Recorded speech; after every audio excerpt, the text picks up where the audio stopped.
நம்ம ஊர்லேயும் வீடுகளில் பூச்சிகள் வளர்க்குறது உண்டு.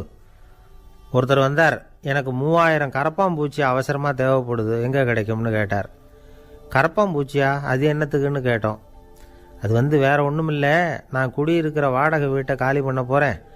வீட்டு சொந்தக்காரர் என்ன சொல்கிறாருன்னா, இந்த வீட்டுக்கு நான் குடி வந்தப்போ எப்படி இருந்ததோ அதே நிலைமையில் விட்டுட்டு போகணும்னு வீட்டுக்காரர் சொல்லியிருக்கிறார், அதனால தான் கேட்டேன் அப்படின்னார். ஒரு தந்தை தன்னோட பிள்ளைய ரொம்ப தைரியசாலியாக வளர்க்கணும்னு ஆசைப்பட்டார். அதுக்காக அவனை கூப்பிட்டு உட்கார வச்சு இப்படி உபதேசம் பண்ணார். இதை பாருப்பா, நான் உன்னாட்டம் இருக்கிறப்போலாம் எதுக்கும் பயப்பட மாட்டேன், ரொம்ப துணிச்சலாக இருப்பேன். ஒரு நாள் ஒரு அப்பாவி எலியை ஒரு பூனை துரத்திட்டு ஓடிச்சு. நான் உடனே என்ன செஞ்சேன் தெரியுமா? அந்த பூனையை பிடிச்சேன், அது வாலில் ஒரு பட்டாசு சரத்தை கட்டினேன், கொளுத்தி விட்டேன், படபடன்னு வெடிக்க ஆரம்பிச்சுட்டுது. அது துள்ளிக்கிட்டு அங்கேயும் இங்கேயும் ஓடி இருக்கு பாரு ஓட்டம், ரொம்ப தமாஷு அப்படின்னார் அப்பா. இப்படி சொல்லிவிட்டு பையனை பார்த்து, இதை கேட்கறதுக்கு உனக்கும் துணிச்சல் வருதா, நான் என்னுடைய செயலை நீ கேட்குறப்போ உனக்கு துணிச்சல் வருதா அப்படின்னு கேட்டார். வருதுன்னா பையன். எப்படின்னா அப்படிங்கிற விவரத்தையும் சொன்னான் அவன். அதாவது எலியை விரட்டினத்துக்காக பூனை வாலில் பட்டாசு கொளுத்துனீங்க நீங்கள், பூனையை விரட்டினத்துக்காக உங்கள் கழுத்தில் பட்டாசு சரத்தை மாட்டினா என்னென்னு தோணுது எனக்கு அப்படின்னு நான் பையன். பையனோட துணிச்சல் அப்பாவே நடுங்க வச்சுட்டுது. அது சரி, ஒரு அப்பா பிள்ளைக்கு இப்படியா உபதேசம் பண்ணுறது? எல்லாருக்கிட்டையும் அன்பாக பழகிறது எப்படி அப்படின்னு சொல்லி கொடுக்கணும். பிஞ்சு உள்ளங்களில் நஞ்ச தூவலாமா? ஒரு நாள் விநாயகர் ஒரு பூனையோடு விளையாடிக்கிட்டு இருந்தாராம். அப்படி ஆசையாக விளையாடிக்கிட்டு இருந்தப்போ அவரோட கை நகம் தவறுதெல்லாம் பூனையோட முகத்தில் பட்டுட்டு தான். அது ஒரு சின்ன கீறலை உண்டாகி விட்டுது. அப்பா அவர் அதை ஒரு பெருசாக நினைக்கல. கொஞ்ச நேரத்துக்கு அப்புறம் விநாயகர் வீட்டுக்கு வந்தார். அவங்க அம்மா பார்வதி தேவியை பார்த்தார். பார்வதி தேவி கன்னத்தில் விரலால் கீறினது மாதிரி ஒரு அடையாளம் இருந்தது. விநாயகருக்கு அதிர்ச்சி, ஆச்சரியம். நம்ம அம்மா இந்த உலகத்துக்கே தாயார், அப்பேற்பட்ட அவங்க முகத்திலேயே கீறலை உண்டாக்கக்கூடியவங்க யாராக இருக்க முடியும் அப்படின்னு யோசனை பண்ணார். தாயே, உன்னுடைய கன்னத்தில் இந்த வடு எப்படிம்மா ஏற்பட்டதுன்னு கேட்டார். குழந்தாய், இது நீ செஞ்ச காரியம்தான்ப்பா, உன்னுடைய கை நகம் கீறினதுனால ஏற்பட்ட வடு தான் இது அப்படின்னாங்க அவங்க. விநாயகர் திடுக்கிட்டு போட்டார். எப்படிம்மா அது? நான் எந்த காலத்துலேயும் உன்னை அப்படி கீறினதாக எனக்கு நினைவு இல்லையே அப்படின்னார். இன்னைக்கு காலையில் ஒரு பூனையை கீறினதை நீ மறந்துட்டியா அப்படின்னாங்க அந்த அம்மா.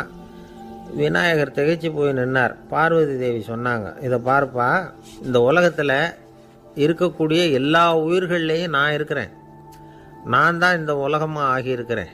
ஆகையினால நீ யாரை துன்புறுத்தினாலும் அது உண்மையிலேயே என்ன துன்புறுத்தினதாக தான் வந்து முடியும் அப்படின்னாங்க. விநாயகர் மனசுக்குள்ளே ஒரு வெளிச்சம் ஏற்பட்டு தான். அதுக்கப்புறம் அவர் யாரையுமே கல்யாணம் பண்ணிக்காததுக்கு அதுதான் காரணமாக. இந்த உலகத்தில் எல்லாரையும், இங்கே இருக்கிற எல்லாத்தையும் தாயின் வடிவமாக அவர் பார்க்க ஆரம்பிச்சிட்டாராம். குருதேவர் ராமகிருஷ்ணர் இந்த கதையை எடுத்து சொல்லியிருக்கிறார். நபிகள் நாயகம் ஒரு தடவை ஒரு நாற்காலியில் உட்காந்து என்னமோ யோசனை பண்ணிகிட்டு இருந்திருக்கிறார். அப்போ அவரோட உடையில் ஒரு கீழ்ப்பகுதி தரையில் படிஞ்சு கிடந்திருக்குது. அங்கே விளையாடிக்கிட்டு இருந்த ஒரு பூனை அது மேலே வந்து படுத்து தூங்கி போச்சு. தொழுகை செய்ய வேண்டிய நேரம் வந்துட்டுது. நபிகள் நாயகம் எழுந்திருக்க பார்த்தார். அப்போ தான் பூனை தன்னோட உடை மேலே படுத்து தூங்கிட்டு இருக்கிறது கண்ணில் படுது.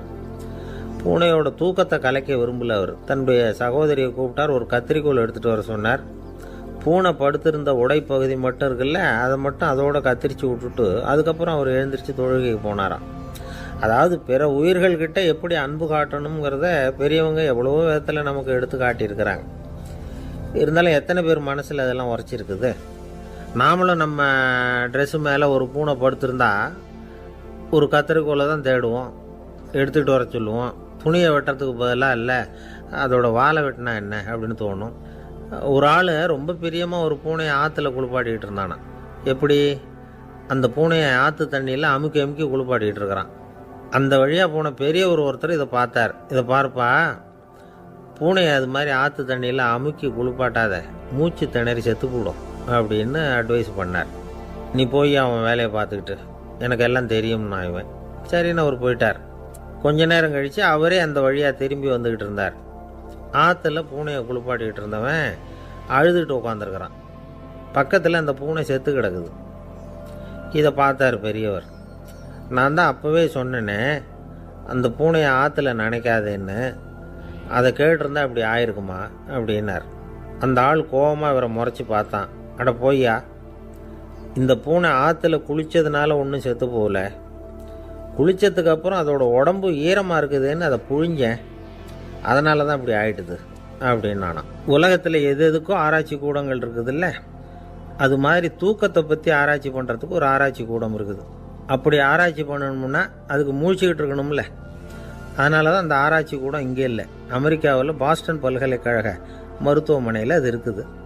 அங்கே தூக்கத்தை பற்றி பலவிதமான ஆராய்ச்சிகள் பண்ணிகிட்டு இருக்கிறாங்க.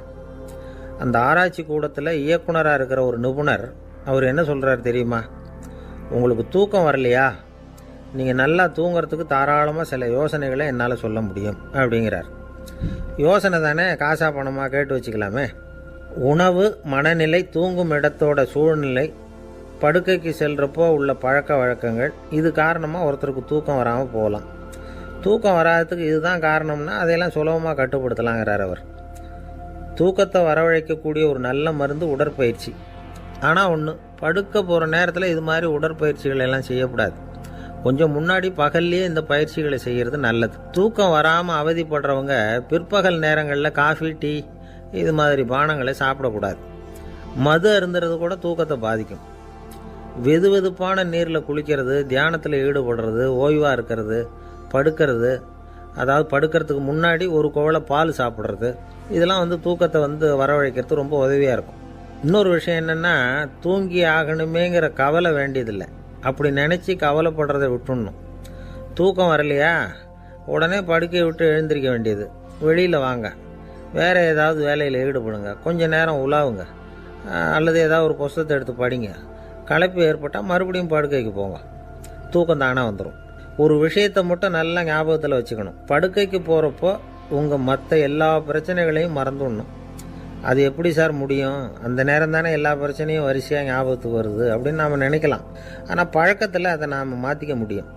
கொஞ்சம் முயற்சி பண்ணணும், அவ்வளோதான். இது எல்லாமே ஆராய்ச்சி பண்ணி பார்த்துட்டு அந்த நிபுணர் சொல்கிற கருத்து தான். இன்னொரு விஷயம் அவர் சொல்கிறார். அது என்னென்னா, உடல் கோளாறு காரணமாக தூக்கம் வராமல் அவதிப்படுறவங்களுக்கெல்லாம் இந்த யோசனைகள் சரியாக வராது அப்படிங்கிறார். அதுக்கெல்லாம் மருத்துவ சிகிச்சை கொடுத்து தான் சரி பண்ணணும்.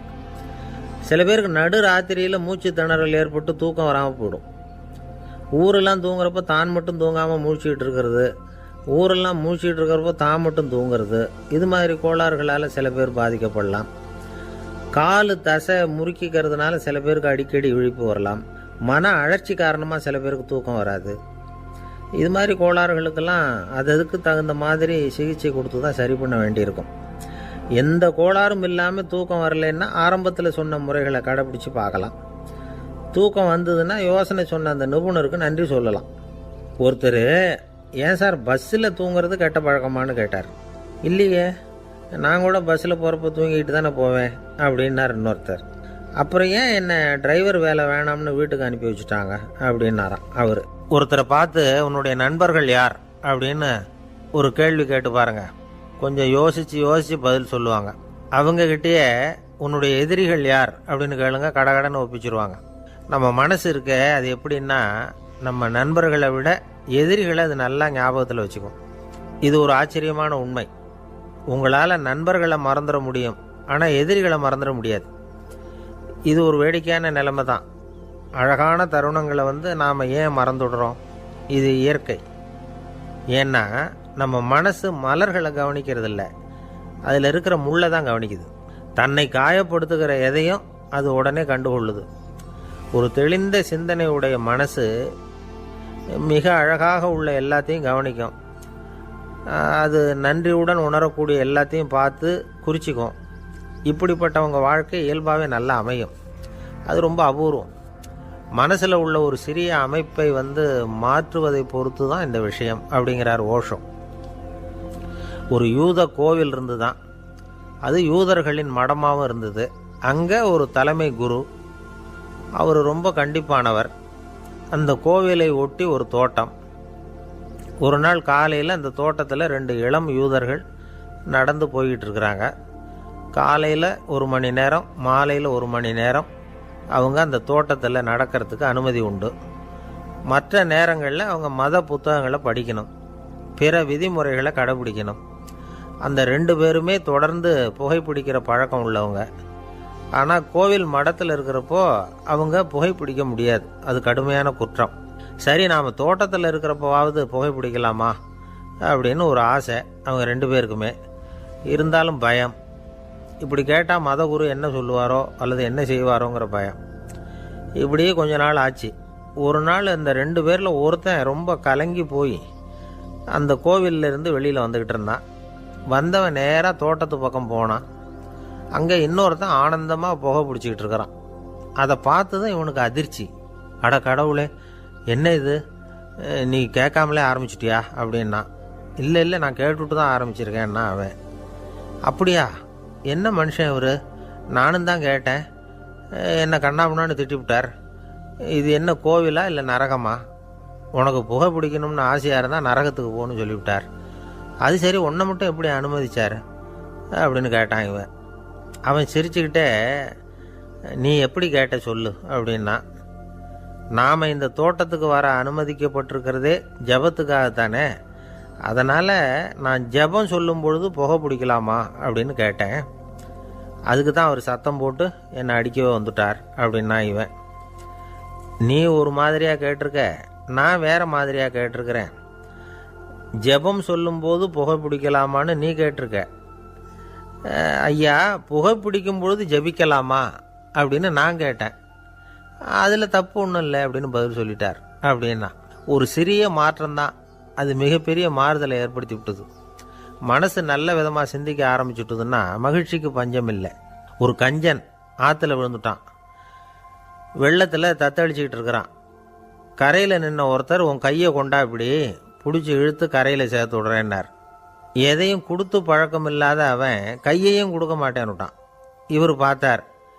உன் கையை கொடுன்னு சொல்கிறதுக்கு பதிலாக நான் என் கையை கொடுக்குறேன் பிடிச்சிக்கோ அப்படின்னார். அவன் கப்புன்னு பிடிச்சிக்கிட்டான், இழுத்து கரையில் போட்டார். ஒரு காலத்தில் பிரஷ்யா அப்படின்னு ஒரு தேசம் இருந்தது. இப்போ ஜெர்மனி இருக்குல்ல, இதோட பெரும்பகுதி ஒரு காலத்தில் பிரஷ்யாங்கிற பேரில் இருந்தது. அப்போ அதுக்கு அரசராக இருந்தவர் மகா ஃப்ரெடரிக், அதாவது ஃப்ரெடரிக் தி கிரேட் அப்படின்னு சொல்லுவாங்க. அந்த ராஜாவுக்கு ஒரு சந்தேகம். நாம் பல வகையான வரிகளை விதித்து வசூல் பண்ணுறோம், அப்படி பண்ணியும் வருமானம் குறைஞ்சிக்கிட்டே போகுதே, இதுக்கு என்ன காரணமாக இருக்கும்? இதுதான் அவருக்கு ஏற்பட்ட சந்தேகம். ஒரு சமயம் அந்த அரசர் தம்முடைய அமைச்சர்களையும் பிரபுக்களையும் தளபதிகளையும் கூப்பிட்டு ஒரு விருந்து வச்சார். விருந்து முடிஞ்சதும் அவங்கள பார்த்து இந்த சந்தேகத்தை கேட்டார். வரிகள் அதிகமாக விதித்து வருமானம் குறையறதுக்கு என்ன காரணம் அப்படின்னு கேட்டார். பல பேருக்கு இதுக்கு சரியாக பதில் சொல்ல தெரியல. அனுபவசாலியான ஒரு தளபதி எழுந்திருச்சார். அரசே, அது எப்படிங்கிறத இப்போ உங்களுக்கு காட்டுறேன்னார். உடனே ஒரு பெரிய பனிக்கட்டி ஒன்றை தன்னுடைய கையில் எடுத்தார். அதை அப்படியும் எப்படியும் திருப்பி பார்த்தார். அப்புறம் அடுத்தவர்கிட்ட கொடுத்தார். அவர் அதை அப்படியும் இப்படியும் திருப்பி பார்த்துட்டு அடுத்தபடியாக இருந்தவர்கிட்ட கொடுத்தார். இப்படியே இதை ஒவ்வொருத்தராக பார்த்துட்டு ஒவ்வொரு கையாக மாறி கடைசியில் மன்னர் கைக்கு போய் சேர்ந்தது. மன்னர் கைக்கு அந்த பனிக்கட்டி போய் சேர்ந்தப்போ அது கொஞ்சம் கொஞ்சமாக உருகி ஒரு பட்டாணி கடலை சைஸுக்கு ஆகிட்டுது. மன்னர் யோசனை பண்ணார், வரி அதிகமாக போட்டாலும் வந்து சேர்றது குறைவாக இருக்கிறதுக்கு என்ன காரணம் அப்படிங்கிறது அவருக்கு புரிஞ்சு போச்சு. காலம்தான் மாறிக்கிட்டு இருக்கே தவிர இந்த கையூட்டு வாங்குகிற பழக்கம் மாறினதாக தெரியல. இன்னொரு ராஜா இருந்தார். அவர் தன்னுடைய ராஜாங்கத்தில் லஞ்ச ஊழலே சுத்தமாக இருக்கக்கூடாது அப்படின்னு நினச்சார். அவர்கிட்ட பல்வேறு துறைகளுக்கும் பொறுப்பாக இருந்த பல பேரும் ரொம்ப சுத்தமாகவும் நேர்மையாகவும் இருந்தாங்க. ஒரே ஒருத்தர் மட்டும் எல்லார்கிட்டையும் லஞ்சம் வாங்கிட்டே இருந்தார். அவரை வேறு வேறு துறைகளுக்கு மாற்றி பார்த்தாரு. அந்த ராஜா என்னென்னமோ பண்ணி பார்க்குறாரு. எந்த வேலையை கொடுத்தாலும் அதுலேயும் லஞ்சம் வாங்கிறதுக்கு ஒரு வழியை உண்டு பண்ணிக்குவார் அந்த ஆள். ராஜாவுக்கு இது ஒரு பெரிய தலைவலியாக போட்டுது. இவர் என்ன பண்ணுறது, இவருக்கு என்ன வேலையை கொடுக்கறது, கொஞ்சம் கூட லஞ்சம் வாங்கிறதுக்கு சான்ஸே இல்லாத ஒரு வேலையை கொடுக்கணும் அப்படின்னு திட்டம் போட்டார். ஒரு நாள் அவருக்கு அந்த உத்தரவும் போட்டுட்டார். அதாவது அவருக்கு என்ன வேலைன்னா, கடற்கரையில் தான் அவருக்கு ஆஃபீஸ். அங்கேயே இருந்துக்க வேண்டியது. தினமும் எத்தனை கடல் அலை கரையில் வந்து மோதுது அப்படிங்கிறத கணக்கெடுத்து ராஜாவுக்கு தெரிவிக்க வேண்டியது. இதுதான் அவருக்கு வேலை. பேசாமல் அலையை எண்ணிட்டு உட்காந்துருக்கிட்டோம், அப்போவாவது அவர் லஞ்சம் வாங்குகிற சந்தர்ப்பம் இல்லாமல் போயிடும் அவருக்கு அப்படின்னு நினச்சார் ராஜா. இந்த ஆள் கடற்கரைக்கு போய் டியூட்டியில் ஜாயின் பண்ணிக்கிட்டார். ஒரே மாதத்தில் அங்கே சொந்தமாக ஒரு பிரம்மாண்டமான மாளிகை கட்டி விட்டார். ராஜாவுக்கு இது பெரிய ஆச்சரியமாக போச்சு. அலையை என்ற வேலையில் அந்த ஆள் எப்படி பணம் சம்பாதிச்சார் அப்படின்னு விசாரித்து பார்த்தார் அக்கம் பக்கத்தில்.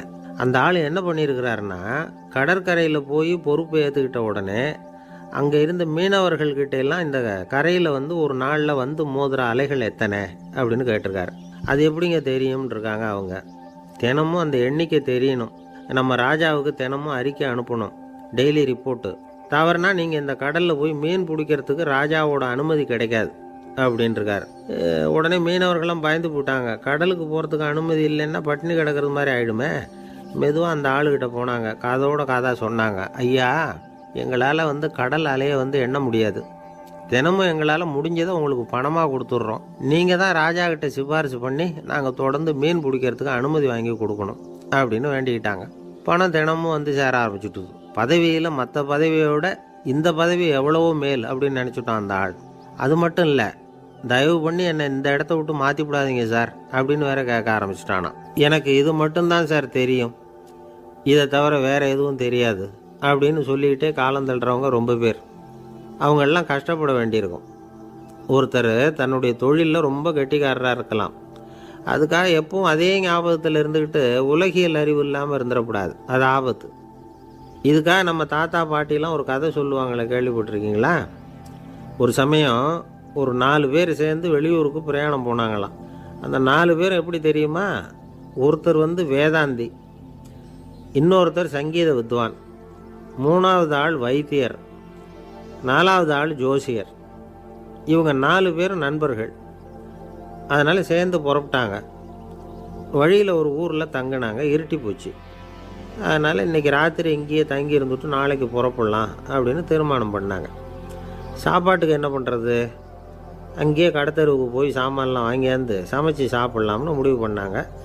4 பேர் இருக்கிறதுனால ஆளுக்கு ஒரு காரியமாக செய்யலாம் அப்படின்னு வேலையை பிரிச்சுக்கிட்டாங்க. வைத்தியர் வந்து கரிகாய் வாங்க போனார், வேதாந்தி வந்து எண்ணெய் வாங்க போனார், ஜோசியர் வந்து பலசரக்கு வாங்க போனார், சங்கீத வித்வானுக்கு சமைக்கிற வேலை. எல்லாம் சரி, ஆனால் நடந்தது என்ன தெரியுமா? கடைத்தருவுக்கு காய்கறி வாங்க போனார்ல வைத்தியர், அங்கே போய் மார்க்கெட்டில் பார்த்தார். ஒவ்வொரு கறிகாயாக எடுத்து பார்த்தார். இது பித்தம், உடம்புக்கு ஒத்துக்காது, இது வாயு, உடம்புக்கு ஒத்துக்காது அப்படின்னு ஒவ்வொன்றா தள்ளினார். கடைசியில் ஒன்றுமே தேரல, வெறுங்கையோடு திரும்பி வந்துக்கிட்டு இருக்கிறார்.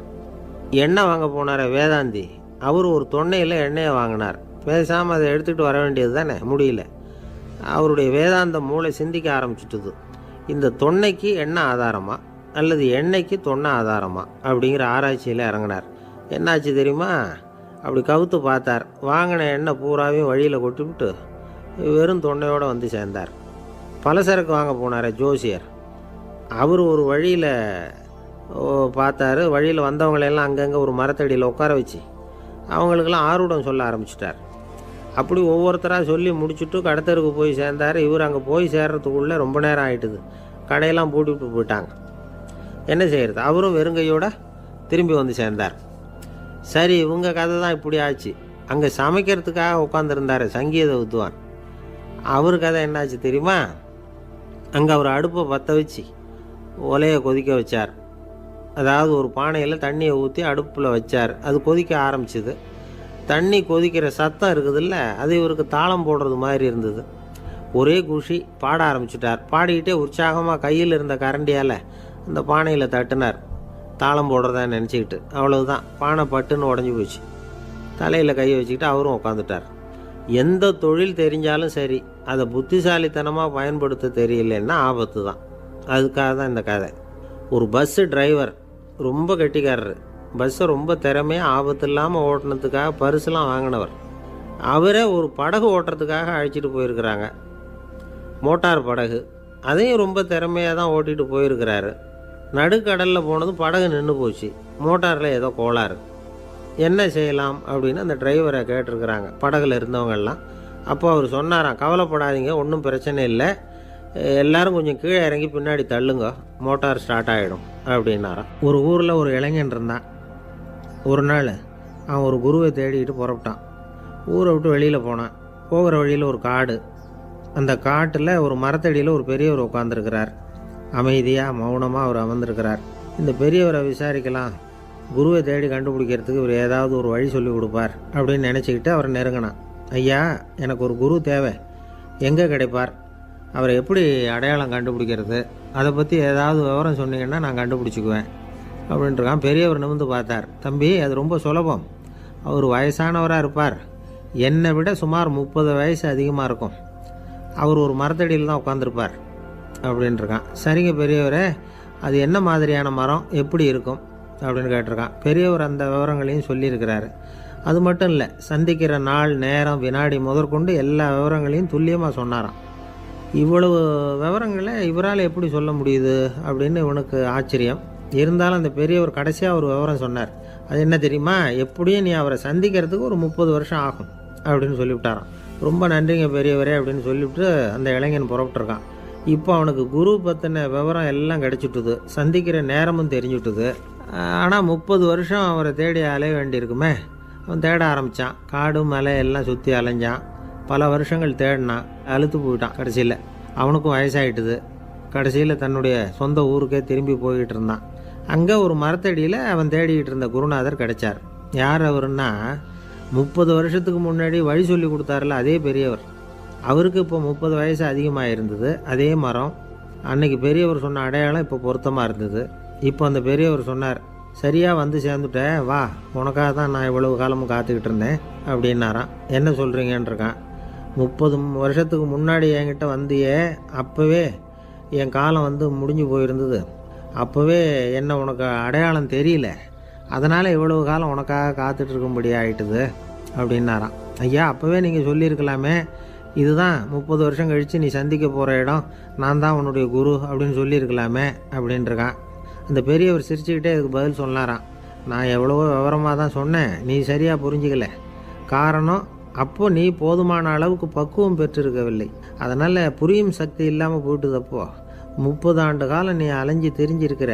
அது காரணமாக இப்போ உனக்கு அந்த பக்குவம் வந்துட்டுது. அதனால தான் அடையாளம் காண முடிஞ்சது, நானே உன்னுடைய குரு அப்படின்னாராம். இதுலேருந்து என்ன தெரியுதுன்னா, ஆன்மீகத்தில் மாணவனாக சேர்றதுக்கு கூட ஒரு பக்குவத்தன்மை தேவைப்படுது.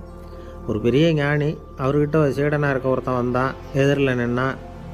ஞானி அவனை வெகு நேரம் உற்று பார்த்தார். அப்புறம் சொன்னார், சீடனாக இருக்கிறது ரொம்ப சிரமம்னார். நான் தயாராக இருக்கிறேன்னா. அது இன்னமும் சிரமமாச்சே, இங்கே வந்து குருவாக இருக்கிறது மட்டுமே சுலபம் அப்படின்னாராம். அப்படின்னா நான் குருவாகவே ஆகிடுறேன் அப்படின்னானா. இது போலவே இந்த காலத்தில் கதை ஒன்று உண்டு. ஒரு பள்ளிக்கூடத்தில் வகுப்பு ஆசிரியர் மாணவனை திட்டிக்கிட்டு இருந்தார். டேய், நீ 100க்கு 10 மார்க்கு தான் வாங்கிக்கிட்டு இருக்க. இவ்வளவு மோசமாக நீ படித்தா கடைசியில் மாடு மேய்க்கிறது கூட லாய்க்கு இல்லாதவனா ஆகிடுவேன். அதுக்கப்புறம் என்ன செய்ய போகிறேன் அப்படின்னாராம். பையன் தலையை சொரிஞ்சிக்கிட்டே சொன்னானா, சார் அப்படின்னா ஒன்று செய்கிறேன் அப்படின்னானா. இவர் கேட்டிருக்கார், என்ன செய்ய போகிறேன்னு. வேறு என்ன சார், உங்களை மாதிரி ஒரு ஆசிரியர் ஆகிடுறேன் அப்படின்னானா. இமயமலை அடிவாரத்தில் ஒரு மடம். அங்கே ஒரு சன்னியாசி இருந்தார். அவர்கிட்ட ஒருத்தர் வந்தார். சுவாமி, ஆசையை உதற நினைக்கிறேன், முடியல, ஒட்டிக்கிட்டே வருது அப்படின்னாராம். இப்படி உட்கார, ஒரு கதை சொல்கிறேன் அப்படின்னு சொல்லி அவர் சொல்ல ஆரம்பித்தாராம். அவர் சொன்ன கதை என்னென்னா, ஒரு ஊரில் ஒரு ஆள் இருந்தான். அவன் பேர் குப்புசாமி. அவங்ககிட்ட எப்பவும் ஒரு பழைய தொப்பி இருக்கும், விடவே மாட்டான். அதனால் அவனை எல்லோரும் தொப்பி சாமி அப்படின்னு தான் கூப்பிடுறது வழக்கம். ஒரு புது தொப்பி வாங்கிக்கப்படாதாப்பா அப்படின்னு நண்பர்கள்லாம் சொல்லி பார்த்தாங்க. பணத்துக்கு எங்கே போவேன் அப்படின்னு விட்டானான். பணம் வச்சுருக்கான், செலவு பண்ண மனசு வரல, மகா கஞ்சன். பழைய பாட்டில்கள்லாம் வாங்கி விற்றுக்கிட்டு இருந்தான். அப்படி ஒரு தடவை பழைய கண்ணாடி சாமான்களை ஏலத்தில் எடுத்தப்போ அதில் ஒரு அருமையான சென்ட்டு பாட்டில் கிடச்சிது. உடனே ஒரு ஐடியா பண்ணான். அந்த சென்ட்டை வந்து சின்ன சின்ன பாட்டில்களில் அடைச்சி ஜன்னல் ஓரமாக அடுக்கி வச்சுட்டான். அதை விற்றா நிறைய பணம் கிடைக்குமே, அதனால். இதுக்கு இடையில் ஒரு நாள் அவன் வந்து அப்படியே உட்காந்துருந்தான். அந்த நேரம் நண்பன் வந்தான். ஏண்டா, உன் பழைய தொப்பியை மாற்றப்படாதா, ஊரில் எல்லோரும் கேலி பேசுகிறாங்களே ஒன்று தொப்பி சாமின்னு அப்படின்னு சொல்லி கேட்டிருக்கான். இந்த சென்ட்டு பாட்டில் விற்றதும் பணம் வரும், அதுக்கப்புறம் பார்க்கலாம் அப்படின்னு நானா. இவன் சரி வா, நீச்சல் குளத்துக்கு போயிட்டு வருவோம் அப்படின்னு கூப்பிட்ருக்கான் நண்பன். 2 பேரும் போனாங்க. அதே நேரம் அந்த ஊர் நீதிபதியும் அங்கே குளிக்க வந்தாராம். அவர்கிட்ட இருந்தது விலை வசந்த ஒரு புது தொப்பி. அதை அங்கே இருந்த ஸ்டாண்டில் மாட்டிவிட்டு குளிக்க போனார். இதுக்கிடையில் குப்புசாமி குளிச்சுட்டு வந்தான். அவனுடைய பழைய தொப்பியை காணலை. அந்த புது தொப்பியை பார்த்தா இது நண்பனுடைய வேலை தான் அப்படிங்கிறதாக புரிஞ்சுக்கிட்டு அதை எடுத்து மாட்டிகிட்டு வந்துட்டான். நீதிபதி குளிச்சுட்டு வந்து பார்க்குறாரு, தொப்பியை காணும். போலீஸில் புகார் கொடுத்தார். அவங்க வந்து தேடினாங்க. ஒரு மூலையில் பழைய தொப்பி கிடச்சிது. அடடா, இது நம்ம குப்புசாமியோட தொப்பி இல்லையா அப்படின்னு நானா ஒருத்தன். உடனே அவன் வீட்டுக்கு தேடிட்டு போயிருக்காங்க. அங்கே போய் பார்த்தா புது தொப்பி அங்கே இருக்குது. உடனே அவனுக்கு 1000 ரூபாய் அபராதம் போட்டாங்களாம். அவன் பணத்தை கட்டிவிட்டு ரொம்ப எரிச்சலோடு வீட்டுக்கு வந்தான். பழைய தொப்பி கண்ணில் பட்டுது. மறுபடியும் உன்னால தானே எனக்கு 1000 ரூபா நஷ்டம் அப்படின்னு சொல்லி அதை எடுத்துக்கிட்டு அப்படி போயிருக்கான். அந்த ஊர் குளத்தில் வீசி எரிஞ்சிட்டு வந்துட்டான். அது மீன் பிடிக்கிற ஒருத்தன் கையில் சிக்கிச்சு. அவன் வர்ற வழியில் அதை எடுத்து வேகமாக வீசி எறிஞ்சான். அது நேராக குப்புசாமி வீட்டு ஜன்னல் வழியாக உள்ளே வந்து இந்த சென்ட்டு பாட்டில்கள் மேலே விழுந்து எல்லாம் உடஞ்சி நொறுங்கி போச்சு. குப்புசாமி பார்த்தான். தோட்டத்தில் ஆழமாக ஒரு குழியை வெட்டினான்.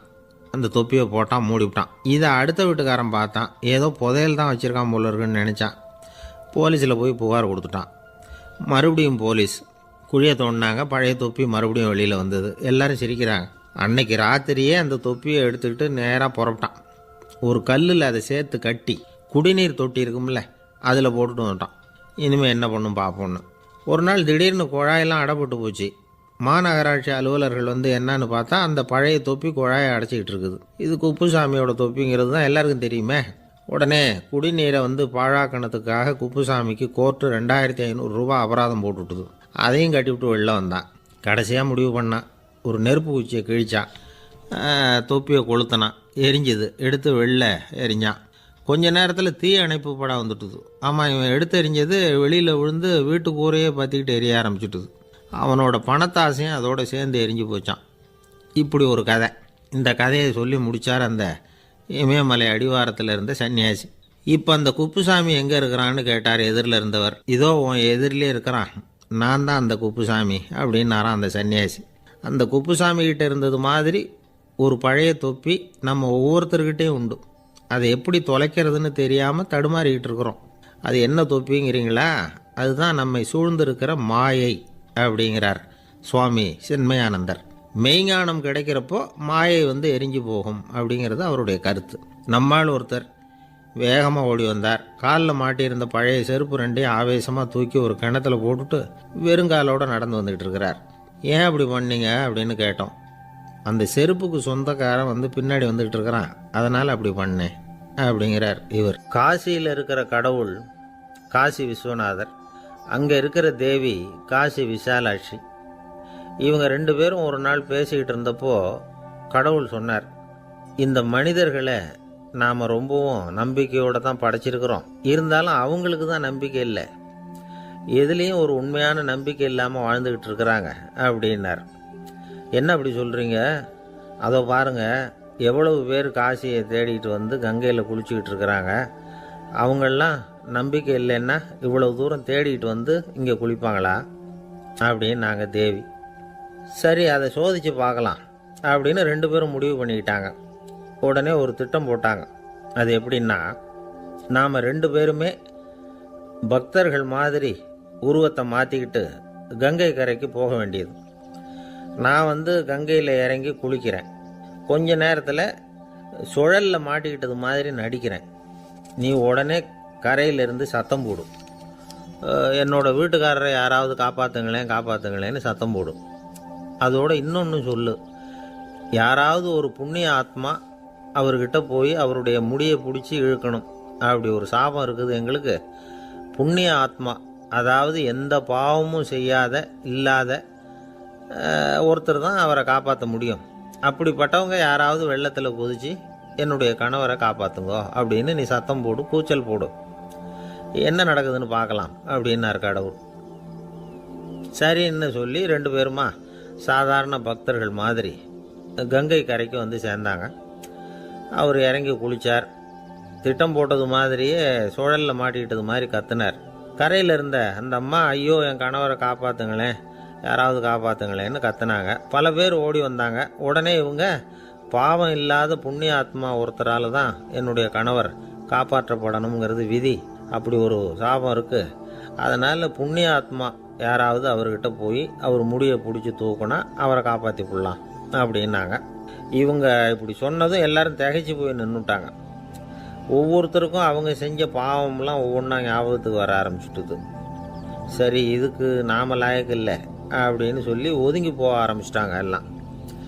இந்த சமயத்தில் யாரோ ஒருத்தர் வேகமாக ஓடி வந்தார். ஆற்றுல குதிச்சார். அவர்கிட்ட போனார், முடியை பிடிச்சார், தூக்குனார், அவரை காப்பாற்றி கரைக்கு கொண்டுட்டு வந்துட்டார். அப்படி காப்பாற்றின அந்த ஆளை இவங்க 2 பேரும் தனியாக கூப்பிட்டுக்கிட்டு ஒரு மண்டபத்துக்கு வந்துட்டாங்க. வந்து விசாரிக்கிறாங்க. நீ யாரப்பா அப்படின்னு கேட்குறாங்க. ஏதும் தெரியாத மாதிரி. நான் இந்த ஊர் அன்ன சத்திரத்தில் வேலை செய்கிற ஒரு சமையல்காரன் அப்படிங்கிறார். நீ வந்து கங்கையில் குளிக்கிறது உண்டான்னு கேட்டிருக்காங்க. நான் இந்த ஊர்லேயே தான் இருக்கிறேன், இருந்தாலும் தினமும் கங்கையில் குளிக்கிறது இல்லை, எப்பாவது ஒரு நாள் அங்கே குளிப்பேன் அப்படின்னார். கங்கையில் மூழ்கி எழுந்திரிச்சா பாவம்லாம் தொலையும்னு சொல்கிறாங்க. அப்படி இருக்கிறப்போ அங்கே இன்னைக்கு கங்கையில் குளிச்சுக்கிட்டு இருக்கிறவங்கெல்லாம் தங்களை வந்து புண்ணிய ஆத்மாவா நினைக்கல. கங்கையில் குளிக்காத நீ உன்னை வந்து புண்ணிய ஆத்மாவா நினச்சி என்னை காப்பாற்ற வந்திருக்கிற, அது எப்படி அப்படின்னு கேட்டார். அதுக்கு அந்த ஆள் சொல்கிறான், கங்கையில் குதிச்சதுக்கு அப்புறம் தானே உங்களை காப்பாற்ற போகிறோம். அப்படி குதிக்கும் பொழுது என்னுடைய பாவம்லாம் போயிருக்கும்ல, நான் புண்ணிய ஆத்மாவாக ஆயிருப்பேனே, அதனால தான் துணிஞ்சு வந்து உங்களை காப்பாற்றினேன் அப்படின்னா. கடவுளும் தேவியும் அவனுக்கு வந்து காட்சி கொடுத்தாங்களாம். இப்படி ஒரு கதை உண்டு. அதாவது கங்கையில் குளிச்சுக்கிட்டு இருக்கிறவங்களுக்கே தங்களுடைய பாவம் போகுங்கிற நம்பிக்கை பரிபூர்ணமாக இல்லை. குளிக்காத ஒருத்தனுக்கு அந்த நம்பிக்கை இருந்தது. அதனால் அவனால் கடவுளை பார்க்க முடிஞ்சது. கடவுளை வந்து நாமளும் பார்க்க முடியுமா முடியாதா அப்படிங்கிற குழப்பம்லாம் நமக்கு வேண்டியதில்லை. நம்பிக்கையோடு வாழணுங்கிற உண்மையை மட்டும் இந்த கதையிலேருந்து புரிஞ்சுக்கிட்டா போதும். ஏன்னா இந்த கதையை கேட்டுட்டு ஒரு நண்பன் குதர்க்கமாக ஒரு கேள்வி கேட்டான். ஏன் சார், கங்கையில் குளித்தா பாவம் போயிடும்னு சொல்கிறீங்களே, நான் எனக்கு வேண்டாத ஒருத்தனை அழைச்சிட்டு போய் கங்கையிலேயே தள்ளி விட்டுட்டு அதுக்கப்புறம் அங்கேயே முழுக்க போட்டுட்டு நான் செஞ்ச பாவத்தை வந்து அதுலேயே கழுவி விட்டுட்டு மறுபடியும் உங்ககிட்ட வந்துடுறேன்னு வச்சுக்கோங்க, நீங்கள் என்னை வந்து புண்ணிய ஆத்மான்னு ஏற்றுக்குவீங்களா அப்படிங்கிறான். ஆள் கொஞ்சம் ஆசைந்தான், நம்மளே அங்கே அழைச்சிட்டு போனாலும் போயிடுவான். வாழ்க்கையில் சில சந்தர்ப்பங்களில் நாம் வந்து சில அவமானங்களை சந்திச்சே தீர வேண்டியிருக்கு. என்ன பண்ணுறது, காலம் அப்படி. அவமானப்படுறவங்க உடனே அடங்கி போயிடுறது தான் உலக வழக்கம். அவமானப்பட்டால் உடனே சீறி எழறவங்களும் உண்டு. ஆனால் அதையே ஒரு சவாலாக எடுத்துக்கிட்டு முன்னுக்கு வர்றவங்களும் சில பேர் இருக்கிறாங்க. அவங்க ரொம்ப அபூர்வம். இன்றைக்கி மனோதத்துவ நிபுணர்கள்லாம் என்ன சொல்கிறாங்க தெரியுமா? அவமானப்பட்டுட்டா உடனே அடங்கி போயிடக்கூடாதான், அதையே ஒரு சவாலாக எடுத்துக்கிட்டு மனசில் ஒரு வைராக்கியத்தோடு முயற்சி பண்ணினா வாழ்க்கையில் எல்லாரும் முன்னேறலாம். அவமானங்கிறத நாம் வந்து வைராக்கியமாக மாற்றிக்கணும், அதுதான் வெற்றிக்கு வழி. ராமர் வந்து இந்த பூமியில் பிறந்ததே ஒரு வைராக்கியத்தினால தான் சார் அப்படின்னார் ஒருத்தர். எப்படிங்க அது அப்படின்னு கேட்டேன். அவர் சொன்னார், தசரதருக்கு ராமர் வந்து குழந்தையாக வந்து பிறக்கணும், அப்போ தான் இங்கே இருக்கிற கஷ்டங்கள்லாம் நீங்கும் அப்படின்னு சர்வ லோகமும் எதிர்பார்த்துக்கிட்டு இருக்குது. ஆனால் அவர் எப்போ வந்து பிறப்பார் அப்படின்னு யாருக்கும் தெரியல. அந்த காரியம் சீக்கிரம் நடக்கணுமே, அதுக்கு என்ன பண்ணுறது? நாரதர் வந்தார் ஒரு நாள் தசரதரை தேடி. தசரதா, உனக்கு ஒரு செய்தி தெரியுமான்னு ஆரம்பித்தார்.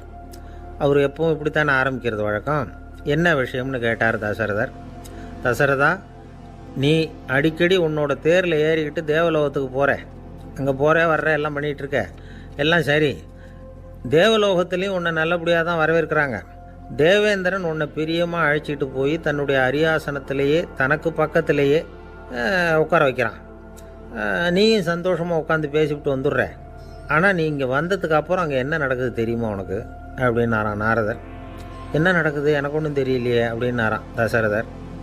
நாரதர்கிட்ட வந்து கிட்டத்தில் வந்து கேட்டிருக்கார், கொஞ்சம் சொல்லுங்கள் என்னது அப்படின்னு. அவர் நெருங்கி வந்தாரான் நாரதரும். மெதுவாக அவர் காதோட காதாக சொன்னாராம். அதாவது நம்ம பாஷையில் சொல்லப்போனால் பற்ற வைக்கிறார். நீ அங்கே தேவேந்திரங்கிட்ட உட்காந்து பேசிவிட்டு வந்த பிறகு நீ அங்கே உட்காந்துருந்த அரியாசனத்தை தண்ணி ஊற்றி கழுவி சுத்தப்படுத்துகிறாங்க. நீ என்ன அந்த அளவுக்கு சுத்தம் இல்லாத ஆளா, தினம் குளிக்காமையாக இருக்கிற அப்படின்னாராம். தசரதருக்கு இது ரொம்ப அவமானமாக போயிட்டுது. அப்படியே செய்கிறாங்க அப்படின்னாராம். ஆமாம், நீ வேணும்னா நான் சொல்கிறது உண்மையா இல்லையா அப்படின்னு சோதனை பண்ணி பார்த்துக்கோ அப்படின்னாரான் நாரதர். உடனே தசரதர் இதுக்காகவே புறப்பட்டு தேவலோகம் போனார். அங்கே வழக்கம் போலவே இவரை கூப்பிட்டு உட்கார வச்சு பேசிக்கிட்டு இருந்தான் தேவேந்திரன். கொஞ்ச நேரம் பேசிக்கிட்டு இருந்துட்டு சரி நான் கிளம்புறேன்னு புறப்பட்டார். சரி, அவனும் வாசல் வரைக்கும் வந்து வழி அனுப்பி வச்சுட்டு உள்ளே போயிட்டான். தசரதர் வெளியில் கொஞ்ச நேரம் மறைஞ்சி இருந்துட்டு மெதுவாக உள்ளே எட்டி பார்த்தார் என்ன நடக்குதுன்னு. நாரதர் சொன்னது உண்மைதான். தசரதர் உட்காந்துருந்த ஆசனத்தை அங்கே 2 தேவர்கள் கழுவி சுத்தப்படுத்திக்கிட்டு இருக்கிறாங்க. தசரதரால் இதை தாங்கிக்க முடியல. அவருக்கு ரொம்ப அவமானமாக போச்சு. நேராக கிடுகிடுன்னு தேவேந்திரங்கிட்டே போனார். நான் உட்காந்துருந்த இருக்கையே சுத்தம் பண்ணுறியே, நான் என்ன அந்த அளவுக்கு பாவியா அப்படின்னு கேட்டார். ரொம்ப கோபமாக கேட்டார்.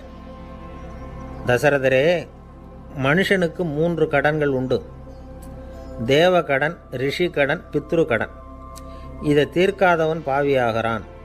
இதில் மகனை பெறுவதால் தான் பித்ரு கடன் தீரும். உனக்கு மகன் கிடையாது, அதனால் நீ பாவியாகிற. பாவி உட்கார்ந்துருந்த இடம்ங்கிறதுனால அதை சுத்தம் செய்ய வேண்டியது எங்கள் கடமை அப்படின்னு நானும் தேவேந்திரன். இந்த இடத்துல தசரதருக்கு ஏற்பட்ட அவமானம் ஒரு வைராக்கியமாக மாறிச்சு. தேவேந்திரனே கேட்டுக்கோ, ஒரு மகனை பெற்ற பிறகு தான் இந்த சபையில் மறுபடியும் அடி எடுத்து வைப்பேன் அப்படின்னு சொல்லிவிட்டு போயிட்டாராம். போய் புத்திர காமேஷ்டி யாகம் பண்ணார். புத்திரர்கள் பிறந்தார்கள். இந்த கதையில் உள்ள கருத்து என்னென்னா, தேவேந்திரன் தசரதரை அப்படி அவமானப்படுத்தலைன்னா அவருக்கு இப்படி ஒரு வைராக்கியம் பிறந்திருக்குமா? யோசிச்சு பார்க்கணும். நமக்கு ஏற்படுகிற சில அவமானங்களையும் வைராக்கியமாக மாற்றிக்குவோம். அப்படி மாற்றிக்கிட்டோம்னா வாழ்க்கையில் முன்னேறலாம். நம்ம ஆளுங்க சில பேர் அவமானத்தை வைராக்கியமாக மாற்றிக்கிறது எப்படி தெரியுமா? நம்மக்கிட்ட ஒரு பையன் சொன்னான், எங்கள் அப்பா என்னை எல்லாருக்கும் முன்னாடி வச்சு திட்டிவிட்டார், பொறுப்பு இல்லாமல் ஊர் சுற்றுறேன்னு சொல்லி அவமானப்படுத்தி விட்டார். இனிமேல் நீ என் முகத்திலேயே முழிக்காதரா போடான்னு வேற சொல்லிவிட்டார். எனக்கு ரோஷம் வந்துட்டுது. அந்த அவமானத்தை வைராக்கியமாக மாற்றிக்கிட்டேன். அன்னையிலேருந்து அவர் முகத்திலேயே முழிக்கிறது இல்லை அப்படின்னா. அப்படியான்னு கேட்டோம். ஆமாங்க, அவர் வீட்டில் இல்லாத நேரமாக பார்த்து உள்ள சமையல் கட்டுக்கு போய் சாப்பிட்டுட்டு நைஸாக வெளியில் வந்துடுவேன் அப்படிங்கிறான் அவன். ஜவஹர்லால் நேரு பிரதமராக இருந்த சமயம் அவர் ஒரு தடவை சென்னைக்கு வந்திருக்கிறார். இங்கே சில முக்கிய நிகழ்ச்சிகளில் கலந்துக்கிறதுக்காக வந்திருந்தார். ஆளுநர் மாளிகையில் ஒரு நாள் ராத்திரி தங்கி மறுநாள் புதுடெல்லி புறப்படுறதாக ஏற்பாடு. நிகழ்ச்சியிலெல்லாம் முடிச்சுக்கிட்டு ஆளுநர் மாளிகையில் தங்கியிருக்கிறார். அன்றைக்கு இரவு படிக்கிறதுக்கு ஒரு முக்கியமான புத்தகம் அவருக்கு தேவைப்பட்டது. அந்த சமயத்தில் உலக அளவில் ஒரு முக்கியமான பொருளாதாரம் சம்பந்தமான ஒரு புத்தகம் வெளியாகி இருக்கிற விஷயம் அவருக்கு தெரியும். அந்த புத்தகம் மெட்ராஸுக்கு வந்திருக்குமா, அது இங்கே கிடைக்குமா அப்படின்னு விசாரிச்சிருக்கிறார் நேருஜி. அவர் இப்படி கேட்ட உடனே அங்கே இருந்தவங்கெல்லாம் ரொம்ப பரபரப்பாக செயல்பட ஆரம்பிச்சுட்டாங்க. முக்கியமான இடங்கள்ல எல்லாம் விசாரிச்சிருக்கிறாங்க அந்த புத்தகம் உங்ககிட்ட இருக்கான்னு. சென்னையில் உள்ள கன்னிமாரா நூல் நிலையத்துக்கு எப்படியும் அந்த புத்தகம் வந்திருக்கணும் அப்படின்னு ஒரு நம்பிக்கை. அங்கே விசாரித்தாங்க. அந்த புத்தகம் 2 நாளைக்கு முன்னாடி தான் அங்கே வந்திருக்குது அப்படிங்கிற விஷயம் தெரிஞ்சுது. உடனே எல்லாரும் அங்கே ஓடினாங்க. அவங்களுக்கு இன்னொரு சந்தேகம், புத்தகம் வந்திருக்கு சரி, அது இந்த சமயத்தில் வேறு யாரும் படிக்கிறதுக்கு எடுத்துகிட்டு போயிருக்கக்கூடாதே அப்படிங்கிற சந்தேகம் இருந்தாலும் மனசுக்குள்ளே ஒரு தைரியம். இப்படி ஒரு புத்தகம் வெளிவந்திருக்கிற விஷயமே நேருஜி சொல்லி தான் நமக்கே தெரியும். அதுவும் இல்லாமல் உலக பொருளாதாரம் சம்பந்தமான ஏதோ ஒரு புத்தகம் அது. அதை போய் இந்த நேரத்தில் அவ்வளவு ஆர்வமாக யார் எடுத்துகிட்டு போயிட போகிறாங்க அப்படிங்கிற தைரியம். இந்த தைரியத்தோடு அந்த நூல் நிலையத்துக்கு ஓடினாங்க. புத்தகத்தை தேடினா அது கிடைக்கல. யாரோ எடுத்துகிட்டு போயிருக்கிறாங்க. நேருவுக்கு மட்டுமே தெரிஞ்சிருந்த அந்த புத்தகம் பற்றின விஷயம் சென்னையில் வேற ஒருத்தருக்கும் தெரிஞ்சிருக்குது. உடனே எல்லாரும் பரபரப்பாக அதுக்குன்னு இருக்கிற ரிஜிஸ்டர் இருக்குல்ல, பதிவேடு, அதை புரட்டி பார்க்குறாங்க யார் எடுத்துகிட்டு போகிறாங்கன்னு தெரிஞ்சுக்கிறதுக்காக. எடுத்துகிட்டு போனவங்க அதில் கையெழுத்து போட்டிருப்பாங்கல்ல, அதை பார்த்து யாருன்னு தெரிஞ்சுக்கலாம் அப்படிங்கிறதுக்காக தான் அதை புரட்டுறாங்க. அதோ அந்த புத்தகத்தோட பேர் பக்கத்தில் அதை எடுத்துக்கிட்டு போனவங்க கையெழுத்து உத்து பார்க்குறாங்க எல்லாரும். அதில் போட்டிருக்குது பேர் CN அண்ணாதுரை அப்படின்னு எழுதியிருந்தது. அவர் தான் பேரறிஞர் அண்ணா. நேரு படிக்க விரும்பின ஒரு புத்தகத்தை அதே நேரம் படிக்க விரும்பின இன்னொரு தலைவர் இவர். படிக்கிறதுல அவருக்கு இருந்த ஆர்வத்தை நாம் தெரிஞ்சுக்கணும்னா அதுக்கு எவ்வளவோ சம்பவங்கள் இருக்குது. கடைசி காலத்தில் அவர் அடையாறு மருத்துவமனையில் படுத்திருக்கிறார். அவருக்கு ஒரு முக்கியமான அறுவை சிகிச்சை செய்ய வேண்டியிருக்குது அவசரமாக. அமெரிக்காவிலேருந்து டாக்டர் மில்லர் வந்திருக்கிறார். அவர்கிட்ட கேட்குறார், டாக்டர் நாளைக்கே அறுவை சிகிச்சை செய்ய போகிறீங்களா அப்படின்னு. ஆமாங்கிறார் டாக்டர் மில்லர். நாளைக்கு மறுநாள் செஞ்சுக்கிறேனே அப்படின்னாரான் அண்ணா. ஏன் ஏதாவது நாள் பார்க்குறீங்களான்னு கேட்டிருக்கார். இல்லை, ஒரு புத்தகத்தை படிச்சுக்கிட்டு இருக்கிறேன், அதை நாளைக்குள்ளே முடிச்சிருவேன், அதுக்கப்புறம் நான் இறந்தாலும் கவலை இல்லை அப்படின்னாரான் இவர். அவர் தான் அறிஞர் அண்ணா. சங்ககால நூல்கள்லேருந்து சமீபத்தில் வந்த நூல்கள் வரைக்கும் எல்லாம் அவர் படிச்சிருக்கிறார். ஒரு திருமண விழாவில் அவர் பேசும்பொழுது சொன்ன விஷயம் இது. சங்க காலத்தில் காதலியை மணக்க விரும்புகிறவனுக்கு அவனுடைய தந்தை வீர சோதனைகள்லாம் வைப்பார்.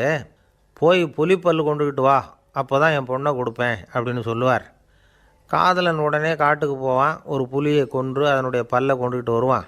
அதை வீர பதக்கத்தில் பதிச்சு அவனுக்கு மாமனார் சூட்டுவார் கல்யாண சமயத்தில். இப்போலாம் காதலன் கிட்ட அப்படி சொல்ல முடியாது. இப்போலாம் காதலன்கிட்ட காட்டுக்கு போய் புலிப்பல் கொண்டுகிட்டு வான்னு யாராவது சொன்னால் புலி தான் மாப்பிள்ளையாக வந்து சேரும் அப்படின்னார். ஒரு கடைக்கு போனேன். 5 ரூபா பணத்தை எடுத்து கொடுத்தேன். ஒரு தினசரி பத்திரிகையை கேட்டேன். அவர் உடனே அங்கே அடுக்கி வச்சுருந்த பத்திரிகையில் ஒன்று எடுத்து என் கையில் கொடுத்தார். வாங்கிக்கிட்டேன். மீதி பணத்தை எடுத்தார். அதையும் என் கையில் கொடுக்கணும்ல, கொடுக்கல. எதிரில் இருந்த பலகையில் வச்சு எடுத்துக்க சொன்னார். எப்பவும் அவர் அப்படி தான் பண்ணுவார். நானும் எடுத்துக்கிட்டு வந்துடுவேன். இவர் ஏன் இப்படி பண்ணுறாருங்கிறது எனக்கு ரொம்ப நாளாக ஒரு சந்தேகம். ஒரு நாள் அவர்கிட்டயே இதை கேட்டுவிட்டேன். ஏங்க, நீங்கள் உங்கள் கடைக்கு வந்து பொருள்கள் வாங்குறவங்களுக்கு நீங்கள் பாக்கி சில்லறையை கொடுக்குறப்போ பலகையில் வச்சு விட்றீங்க, கையில் கொடுக்க மாட்டேங்கிறீங்களே, ஏன் அப்படின்னு கேட்டேன். காசை கையில் கொடுத்தா நம்மக்கிட்ட இருக்கிற லட்சுமி போயிடுவா சார் அப்படின்னார். அதாவது பணம் செலவாயிடும் அப்படின்னு அர்த்தமா. இன்னொரு நண்பர், அவர் ஒரு நாள் வழக்கத்துக்கு மாறாக ரொம்ப சோகமாக உட்காந்துருக்கிறார். ஏங்க என்னாச்சு, ஏன் இப்படி கப்பலே கவிழ்ந்தது மாதிரி உட்காந்துருக்குறீங்க அப்படின்னு கேட்டேன். கப்பலே கவிழ்ந்திருந்தா கூட நான் இப்படி கவலைப்பட மாட்டேன் சார், வேற ஒன்று நடந்து போச்சுன்னார். என்னன்னு கேட்டேன். என் உச்சந்தலையில் பல்லி ஒன்று விழுந்துட்டுதுன்னார். அதுக்காகவா இப்படி அப்படின்னு ஆச்சரியப்பட்டேன். ஆமாங்க, பல்லி உச்சந்தலையில் விழுந்தால் பலன் என்னன்னு பஞ்சாங்கத்தில் பார்த்தேன், மரணம்னு போட்டிருக்கு அப்படின்னு சொல்லிவிட்டு அவர் தொடர்ந்து கவலைப்பட ஆரம்பிச்சிட்டார். இப்படியும் ஒருத்தர், என் கூட வேலை பார்க்குற ஒருத்தர் எப்படி தெரியுமா, தினமும் வலது காலை வச்சு தான் ஆஃபீஸுக்கு உள்ளே நுழைவார்.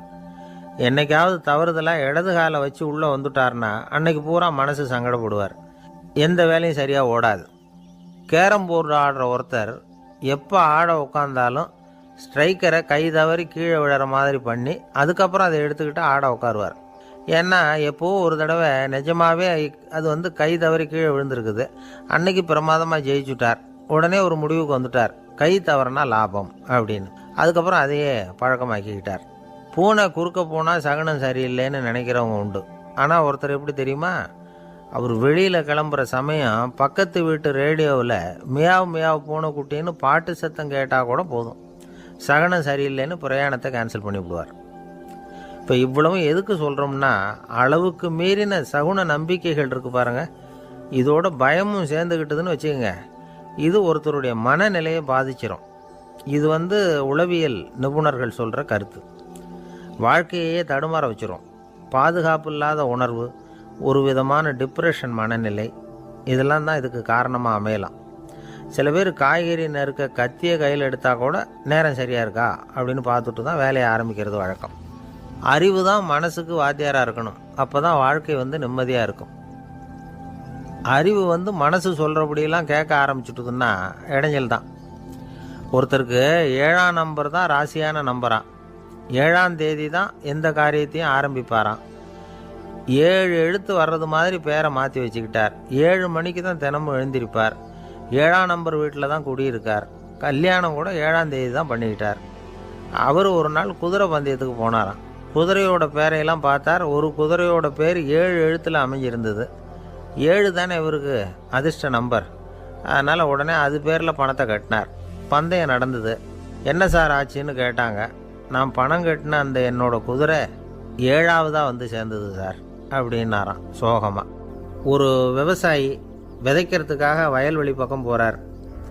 விதைகளை அள்ளி வீசினார். அப்போ என்ன ஆச்சுன்னா, சில விதைகள் வந்து பாதை ஓரத்தில் விழுந்தது. சில விதைகள் முள் செடிகள் மண்டி இருந்த புதருக்கு இடையில் விழுந்தது. சில விதைகள் நல்ல நிலத்தில் விழுந்தது. பாதை ஓரத்தில் விழுந்த விதை என்ன ஆச்சுன்னா, அதெல்லாம் பறவைகள் கண்ணில் போட்டுவிட்டுது. உடனே வந்து உட்காந்து கொத்தி தின்னுட்டு போட்டுது. அதிகமாக மண் இல்லாத பாறை பகுதியில் விழுந்த விதையெல்லாம் லேசாக வேர் விட்டு முளைக்க ஆரம்பிச்சிது. அதுக்கப்புறம் வேர் கீழேயும் ஆழமாக போக முடியல, மேலேயும் சூரிய வெப்பம் அதிகம் தாங்க முடியல, எல்லாம் காஞ்சி கருகி போட்டுது. புதர் பகுதியில் சில விதைகள் விழுந்தது இல்லையா, முள் செடிகள் காடாக மண்டி போயிருந்தது. அதனால் முளைச்சி வர்ற செடிக்கு நெருக்கடி அதிகமாக போட்டுது. சரியாக வளர முடியல, விளைச்சலும் சரியாக இல்லை. நல்ல நிலத்தில் விழுந்த விதைகள் மட்டும் நல்லா முளைச்சிது, நல்லா வளர்ந்தது, விளைச்சலும் பிரமாதமாக இருந்தது.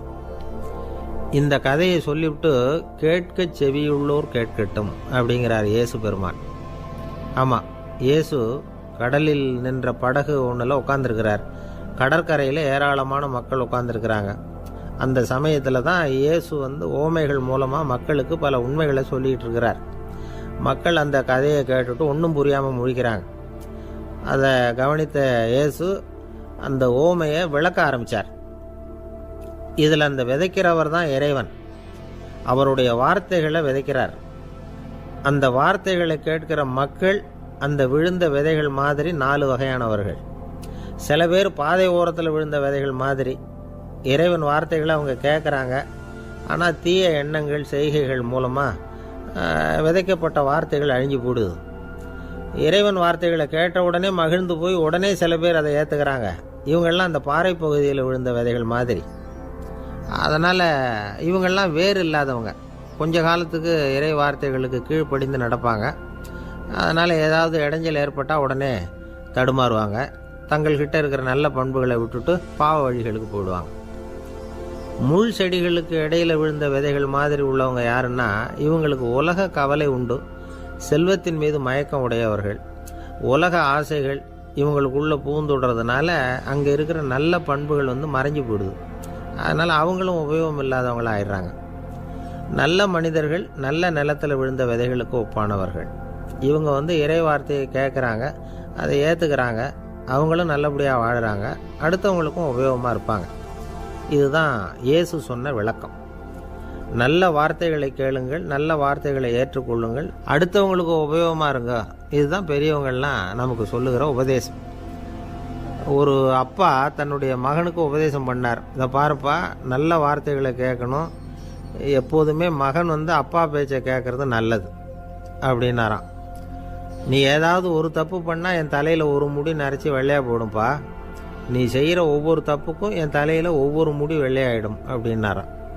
பையன் யோசித்தான், அப்பா இப்போ தான் எனக்கு புரியுது, தாத்தாவோட தலைமுடி பூராவும் வெள்ளையாக இருக்கிறதுக்கு என்ன காரணம்ங்கிறது எனக்கு இப்போ தான் புரியுது அப்படின்னானா. ஒரு ஊரில் ஒரு ராஜா இருந்தார். அவர் ஒரு பூனை வளர்த்தார். ரொம்ப செல்லமாக அவர் அந்த பூனையை வளர்த்தார். அவர் என்ன பண்ணுவார் தெரியுமா? இரவு நேரத்தில் அந்த பூனையோட தலையில் ஒரு விளக்கை வச்சுருவார். அந்த பூனை ரொம்ப ஜாக்கிரதையாக அந்த விளக்கு கீழே விழுந்துடாமல் பார்த்துக்கும். தலையை ஆட்டாமல் ரொம்ப நிதானமாக ராஜா பின்னாடி நடந்து போய்கிட்டே இருக்கும். அந்த விளக்கு வெளிச்சத்தில் எல்லா வேலைகளையும் செஞ்சுருவார். கையில் ஒரு விளக்கை தனியாக எடுத்துகிட்டு போக வேண்டிய அவசியமே இல்லை. விளக்கை தூக்கிட்டு போகிற வேலையை அந்த பூனை பார்த்துக்கும். அதனால் ராஜாவுக்கு அந்த பூனை மேலே ரொம்ப பிரியம். மந்திரிகளையெல்லாம் கூப்பிட்டு அவங்கக்கிட்ட சொல்லுவார், பார்த்தீங்களா இந்த பூனை எவ்வளவு விசுவாசமாக நடக்குது, என் பேரில் எவ்வளவு மரியாதை பார்த்தீங்களா அதுக்கு அப்படிம்பார். இதை கேட்டுவிட்டு அங்கேருந்து அமைச்சர்களில் ஒருத்தர் சொன்னார், மன்னா நீங்கள் சொல்கிறது சரிதான், இருந்தாலும் இந்த பூனையோட விசுவாசத்தை நாம் கொஞ்சம் சோதித்து பார்க்க வேண்டியிருக்கு அப்படின்னாராம். சரி, உங்கள் ஆசையை ஏன் கெடுக்கணும், நல்லா சோதித்து பாருங்கள் அப்படின்னு சொல்லிவிட்டார் ராஜா. உடனே அந்த அமைச்சர் என்ன பண்ணார் தெரியுமா? எங்கேயோ புறப்பட்டு போனார். ஒரு 5-6 எலிகளை பிடிச்சிக்கிட்டு வந்தார்.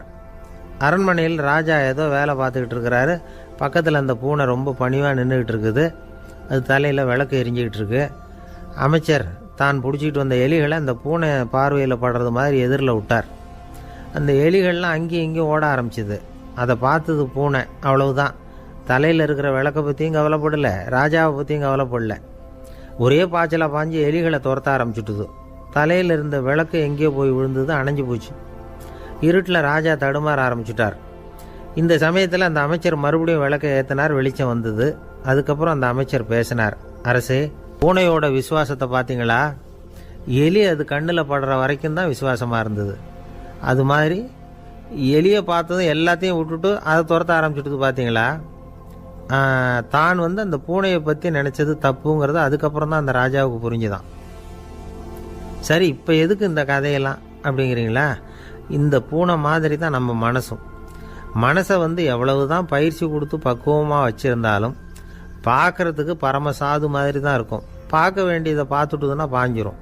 இந்த பூனை மாதிரி புலன் இன்ப பொருள்கள் கிட்டாத வரைக்கும் மனம் அடங்கி இருக்கிறது மாதிரி தான் தெரியும். கொஞ்சம் வாய்ப்பு கிடைச்சாலும் அது குதிக்க ஆரம்பிச்சிடும், தப்பு பண்ண ஆரம்பிச்சிடும். பெரிய பெரிய முனிவர்கள் வாழ்க்கையில் நடந்த வீழ்ச்சி இதை தான் நிரூபிக்குது. புலன்களின் ஆற்றல் அதிகம். அதனால் மனக்கட்டுப்பாடு பயிற்சிகளில் ரொம்ப எச்சரிக்கையாக இருக்கணுங்கிறார் சுவாமி சிவானந்தர். மது பழக்கத்தையே விட்டுவிட்டேன்னு உறுதியாக இருப்பான். கடை கண்ணில் பட்டுவிட்டதுன்னா கால் அவனை கேட்காமலே இழுத்துக்கிட்டு உள்ளே போயிடும். இதுதான் மனசுங்கிறது. அதுதான் அந்த ராஜா வளர்த்த பூனை. நம்மால் ஒருத்தன் அந்த ராஜா பூனை தலையில் விளக்க வச்சது மாதிரி இவன் தன்னுடைய தலையிலேயே ஒரு விளக்கை ஏற்றி வச்சுக்கிட்டு என்னத்தையோ தேட ஆரம்பித்தான். தேடிக்கிட்டு இருக்கிறான். தலையை ஆட்டாமல் நிதானமாக நடந்து ரொம்ப நேரமாக தேடிட்டு இருக்கிறான். அந்த சமயம் அங்கே வந்த ஒருத்தர் என்னத்தை தேடுறீங்கன்னு கேட்டார். அதுதான் மறந்து போச்சு அப்படின்னு இழுத்தான். சரி, கொஞ்சம் இப்படி உட்காருங்க, ஞாபகம் வந்ததும் தேட ஆரம்பிக்கலாம் அப்படின்னார் அவர். இவன் கொஞ்ச நேரம் உட்காந்து யோசித்தான். அப்புறம் திடீர்னு எழுந்திரிச்சான். ஞாபகம் வந்துட்டுதுன்னா. என்னன்னு கேட்டார். எங்கள் வீட்டில் இருந்த விளக்கை எங்கே வச்சேன்னு தெரியல, அதை தான் தேடிக்கிட்டு இருக்கிறேன், ஏற்றி வைக்கலாம்னு பார்க்குறேன் அப்படின்னா. ஒரு ராஜா இருந்தார். நாடு பூராவும் நிறைய மரங்களை நட்டு வளர்க்கணுங்கிறது அவரோட ஆசை. தானே அதுக்கு முன்மாதிரியாக இருக்கணும்னு நினச்சார். அரண்மனையை சுற்றி மரங்களை நட்டு வளர்த்தார். இதை பார்த்துட்டு ஜனங்களும் அவங்கவுங்க வீட்டை சுற்றி மரக்கன்றுகளை நட்டு வளர்த்தாங்க. கொஞ்ச காலத்தில் ஊர் பூரா பசுமையாக மாறிச்சு. எல்லாருக்கும் சந்தோஷமாக இருந்தது. இது ஒரு பக்கம் இருக்கட்டும். இப்போ நான் சொல்ல போகிற கதை வேறு. அதாவது, அந்த ராஜா ஒரு நாள் தன்னுடைய அரண்மனையை சுற்றி இருக்கிற விதவிதமான மரங்களை எல்லாம் போய் பார்த்தார். எப்படி இருக்கிறீங்க அப்படின்னு ஒவ்வொரு மரத்துக்கிட்டையும் விசாரிச்சாராம். எந்த மரமும் சந்தோஷமாக இருக்கிறதா தெரியல. அதுக்கும் மனசில் ஒரு குறை. முதல்ல ஆலமரத்துக்கிட்ட போனார். அது சொல்லிச்சு, மண்ணா, நான் நல்லா பெருசாக வளர்ந்துருக்கிறேன், அடர்த்தியாக இருக்கிறேன், கிளையெல்லாம் 4 பக்கமும் நல்லா படர்ந்து தான் இருக்குது, இருந்தாலும் எந்த பிரயோஜனமும் இருக்கிறதா தெரியல எனக்கு. என்னுடைய பழம்லாம் ரொம்ப சின்னதாக இருக்குது, என் கண்ணுக்கு சரியாக புறப்பட மாட்டேங்குது. நான் இருக்கிற சைஸுக்கு என்னுடைய கிளையில் இருக்கிற பழம்லாம் எவ்வளோ பெருசாக இருக்கணும், அது இத்தினூண்டு இருக்கிறது எனக்கு பெரிய அவமானமாக இருக்குது. இப்படி இங்கே நின்றுக்கிட்டு இருக்கிறதே ரொம்ப கூச்சமாக இருக்குது. ஒரு நல்ல புயல் வந்ததுன்னா பேசாமல் சாஞ்சு விடலாமான்னு பார்க்குறேன் அப்படின்னு புலம்புது ஆலமரம். சரி, இருக்கட்டும்னு நினச்சிக்கிட்டு ராஜா அடுத்தபடியாக ஒரு அத்தி மரத்துக்கிட்ட போனார். அதுவும் புலம்ப ஆரம்பிச்சுட்டுது. நான் கூட பெரிய மரம் தான், இல்லை இலையெல்லாம் அழகாக தான் இருக்குது, பழம் அழகாக இருக்குது, இருந்தாலும் உள்ள விஷயம் இல்லையே, அத்தி பழத்தை புட்டு பார்த்தா அத்தனையும் சொத்தை அப்படின்னு பழமொழியே உண்டாயிட்டுதே. இப்படி ஒரு கெட்ட பேரோடு நான் இருக்கணுமா அப்படின்னு புலம்புது அது.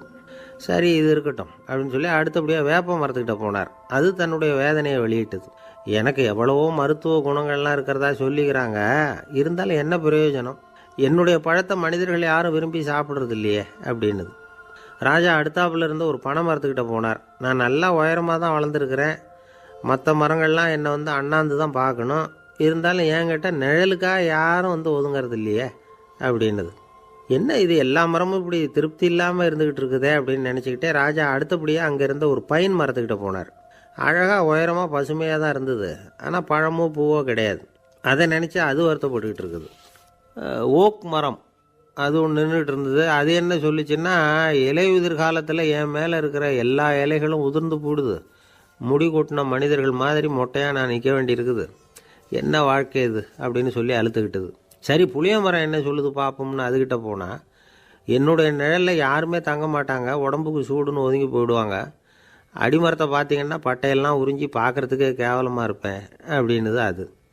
முருங்கை மரம் என்ன சொல்லிச்சு தெரியுமா, என்னுடைய இலை காயெல்லாம் சாப்பிட்றவங்களுக்கு சத்து கொடுக்கறது வாசம்தான், ஆனால் என் உடம்புல சத்தே கிடையாது, கொஞ்சம் வேகமாக காற்று அடிச்சதுன்னா முறிஞ்சி விழுந்துடுறேன், என்ன வாழ்க்கை இது அப்படின்னு சொல்லி அது வருத்தப்பட்டது.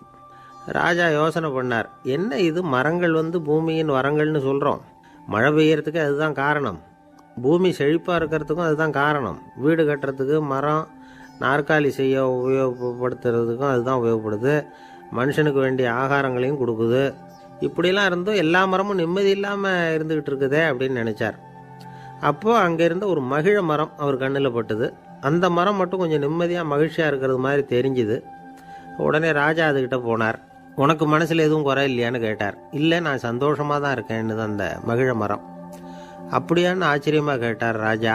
ஆமாம் மன்னா, இந்த இடத்துல நீங்கள் ஒரு முருங்கை மரத்தையோ வேப்ப மரத்தையோ கூட நட்டிருக்கலாம், ஆனால் இந்த இடத்துல நடுறதுக்கு என்ன தேர்ந்தெடுத்துருக்குறீங்க, அதுவே எனக்கு பெருமை, அதுவே எனக்கு திருப்தி அப்படின்னு தான் மகிழ மரம். மகிழ மரம் சாதாரணமாக தான் இருக்கும், இளம் மஞ்சள் நிறத்தில் பூக்கள், அது காய்ந்தும் மனம் வீசும். மகிழ மரம் மாதிரி மன திருப்தியோடு வாழறதுக்கு நாம் கற்றுக்கணுமா. நாம் இந்த உலகத்தில் ஒரு நாயாவோ நரியாவோ கூட பிறந்திருக்கலாம், மனுஷனாக பிறந்திருக்கிறோம், அதுவே பெருமை தானே. இந்த நிறைவு தான் மகிழ்ச்சியின் ரகசியம். ஒரு பையன் அப்பா கிட்ட போய், அப்பா, நீங்கள் இந்த உலகத்தில் ஒரு மனுஷனாக பிறந்தது என்னோட அதிர்ஷ்டம் நானா. ஏண்டா அப்படி சொல்கிறேன்னு இருக்கார் அப்பா.